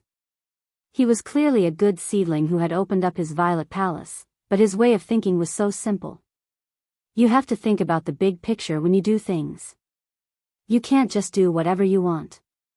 I'm really envious of the Wang clan. Our Yang clan only has Yulan, while the Wang clan has Wang Shui and Wang Daochang. Furthermore, Wang Shui's talent was extremely high, and it was said that he was very close to senior Wang Qingzu's. Thus, establishing a violet palace wouldn't be a problem for him. In addition, this Wang Daoyuan, who has my bloodline, has built his foundation with the aptitude of Penta's spiritual roots, and has also obtained an extremely brilliant cultivation method of the 5 elements. The day of the Wang family's rise is not far away. Our Yang family's attitude towards the Wang family also has to change. Yang Yuhu said angrily, "Even if the day of our rise isn't far away, we haven't risen yet, right? We just have to cripple the Wang clan before they rise." Yang Yong angrily rebuked, "Fool! Do you think the Wang clan is a pushover?" Back then, the Wang family's ancestor had died in battle, but the Jade Spring Peak had not been breached. The Wang family had offered up a large amount of wealth and most of their businesses. Let me mediate, and the Wang clan will join the Netherworld sect. The Netherworld sect had only destroyed the Myriad Water Origin Formation and extracted some of the spiritual veins of the Jade Spring Peak. Who would know if the Wang family had left behind any trump cards? Liang had long coveted the Jade Spring Peak's high-grade Tier 3 spiritual vein, but he hadn't dared to make a move for the past 300 years. Wasn't it because he was afraid that the Wang clan had some powerful trump cards? If the Yang family made a move, they would be heavily injured by the Wang family's backup plan. That Liang clan's mouth would be crooked from smiling, easily swallowing up the Yang, Wang, and Meng clans, becoming the overlord of the north of Qingli County. We have been friends with the Wang clan for hundreds of years. When the Wang clan rises, they will take care of the Liang clan and will not touch our Yang clan. If Wang Shui became a Zifu disciple in the future, he would definitely join the Netherworld school. Since the old family has joined the Netherworld sect, they are natural allies with our Yang family. If Wang Shui becomes a golden core cultivator, so what if our Yang clan relies on the Wang clan? Aren't we relying on the underworld sect now? Relying on a core formation clan was not shameful. Furthermore, they could borrow the power of the Wang clan to expand their influence to the entire Qingli County, becoming the second strongest clan in Qingli County. All these years, the Wang family had been working hard on the Heaven/Mountain Range, and had unclear relations with the Green Willow region. Most likely, they had already prepared a contingency plan. Even if we were to suppress the Wang family, it would be very difficult to do so. If we make a move against the Wang family, once the Wang family rises, our Yang family will be in danger of extinction. Playing dirty and assassinating a foundation establishment cultivator of the Wang clan, hasn't the Liang clan done it before? Back then, the Liang family sent people to assassinate Wang Jiza. 4 or 5 of the foundation establishment stage assassins died, and it was said that Wang Jiza was crippled. And the result? Right now, Wang Jiza was at least at the 8th level of foundation establishment. He was even more powerful than the 5 foundation establishment good-for-nothings from the Liang clan. Even if they were looking for assassins to assassinate the foundation establishment cultivators of the Wang family, there might not be any foundation establishment cultivators who would dare to accept this mission. Soft methods are useless, they don't dare to use hard methods, and it's hard to find assassins if they're shady. If we, the Yang family, take care of the Wang family, that would be taking the risk of extinction and helping the Liang clan do the dirty work. Kid, you should cultivate well in the future and be a Dao protector for the family. Don't think about getting involved in the family's decision-making, you're not cut out for that. Yang Yuhu was still unconvinced. I don't believe the foundation establishment cultivators of the Wang family are that powerful. I'll go teach the Wang family a lesson and let them know who's the master. With that said, he turned and ran out in a huff. Yang Yulan hurriedly went forward to stop him, but Yang Yuhu pushed him away and ran out of the door. The middle-aged foundation establishment cultivator asked Yang Yong, "Grandfather, aren't you afraid that Yuhu will cause trouble?" Yang Yong raised his teacup and drank a mouthful of tea, smiling. "What trouble can he cause? I know Yuhu's temperament very well. He won't bully the qi refinement cultivators of the Wang family. He will only find trouble with the foundation establishment cultivators. The Wang family has 4 foundation establishment cultivators, who can he beat? The foundation establishment cultivators of the Wang family are all people who can see the big picture and won't hurt him. Let him cause trouble, it can also be considered as a warning to the Wang family." The middle-aged foundation establishment cultivator was somewhat incredulous, asking, "You're saying that Yuhu can't beat Wang Daoyuan? Wang Daoyuan has just entered the foundation establishment realm not long ago." Yang Yong smiled. "Last time, when we went to exterminate the red-beard bandits, more than 30 foundation establishment cultivators suffered heavy casualties, but Wang Daoyuan came out unscathed. According to the report of a spy, the 6th master of the red-beard bandits went to hunt him down. That 6th master is a wind attribute cultivator at the 3rd level of the foundation establishment realm. Even when he returned, his injuries were not light. Do you think that Yuhu can hurt him?" The middle-aged cultivator asked in shock. "Is he really that powerful?" "That's why Yulan and I guessed that he had obtained some kind of inheritance. It's also good to let Yuhu probe his background." Yang Yong sighed. "Unfortunately, this kid wasn't born in the Yang family." Wang Daoyuan stayed in his shop for half a day, leaving behind some rank 2 spirit talismans. Then, together with 10th granduncle and 3rd brother, he took the boat back to Jade Spring Peak. Just as the spirit ship sailed out of the clear glass market, a fiery red sword light descended from the sky. Wang Daoyuan used the water dragon technique, directly condensing a water dragon under the water. When the sword light arrived, the water dragon soared into the sky from the river, blocking the sword light. One of the water dragon's claws was also cut off by the sword light. Wang Daoyuan increased the input of water spiritual energy, and the dragon claw instantly grew back. He asked loudly, "I wonder which Daoyu wants to give me some pointers?"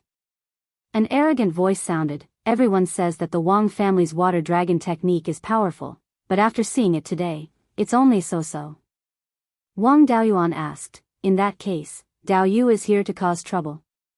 At this moment, a cultivator dressed as an itinerant cultivator with a veil on his face appeared more than 500 feet in front of the spirit ship on his sword. That person condensed a fire dragon that was more than 100 feet long and attacked Wang Daoyuan. Wang Daoyuan controlled the water dragon and dragged the fire dragon into the river. A cloud of smoke rose from the water surface, and the fire dragon disappeared without a trace. Wang Daoyuan asked, "Daoyu wants to spar with me. How about letting my qi refinement clansmen leave first?" That person replied, "Sure, a few qi refinement clansmen here will only delay things. If they are hurt, it will seem like I'm bullying the weak." Wang Daoyuan summoned the water dragon out of the river surface, left the spirit ship, and landed on the water dragon. He kept an eye on his opponent to prevent him from attacking the spirit ship. The spirit ship quickly sailed for 2 to 3 miles, and the opponent could no longer attack the spirit ship. Wang Daoyuan took out the smooth wave sword and said, "Please enlighten me." The itinerant cultivator held the sword in his right hand, and with his left hand, he brushed the sword with his fingers. Instantly, 3 scarlet beams of light shot towards Wang Daoyuan. The 3 scarlet beams of light were not powerful, and a water wall blocked all 3 of them.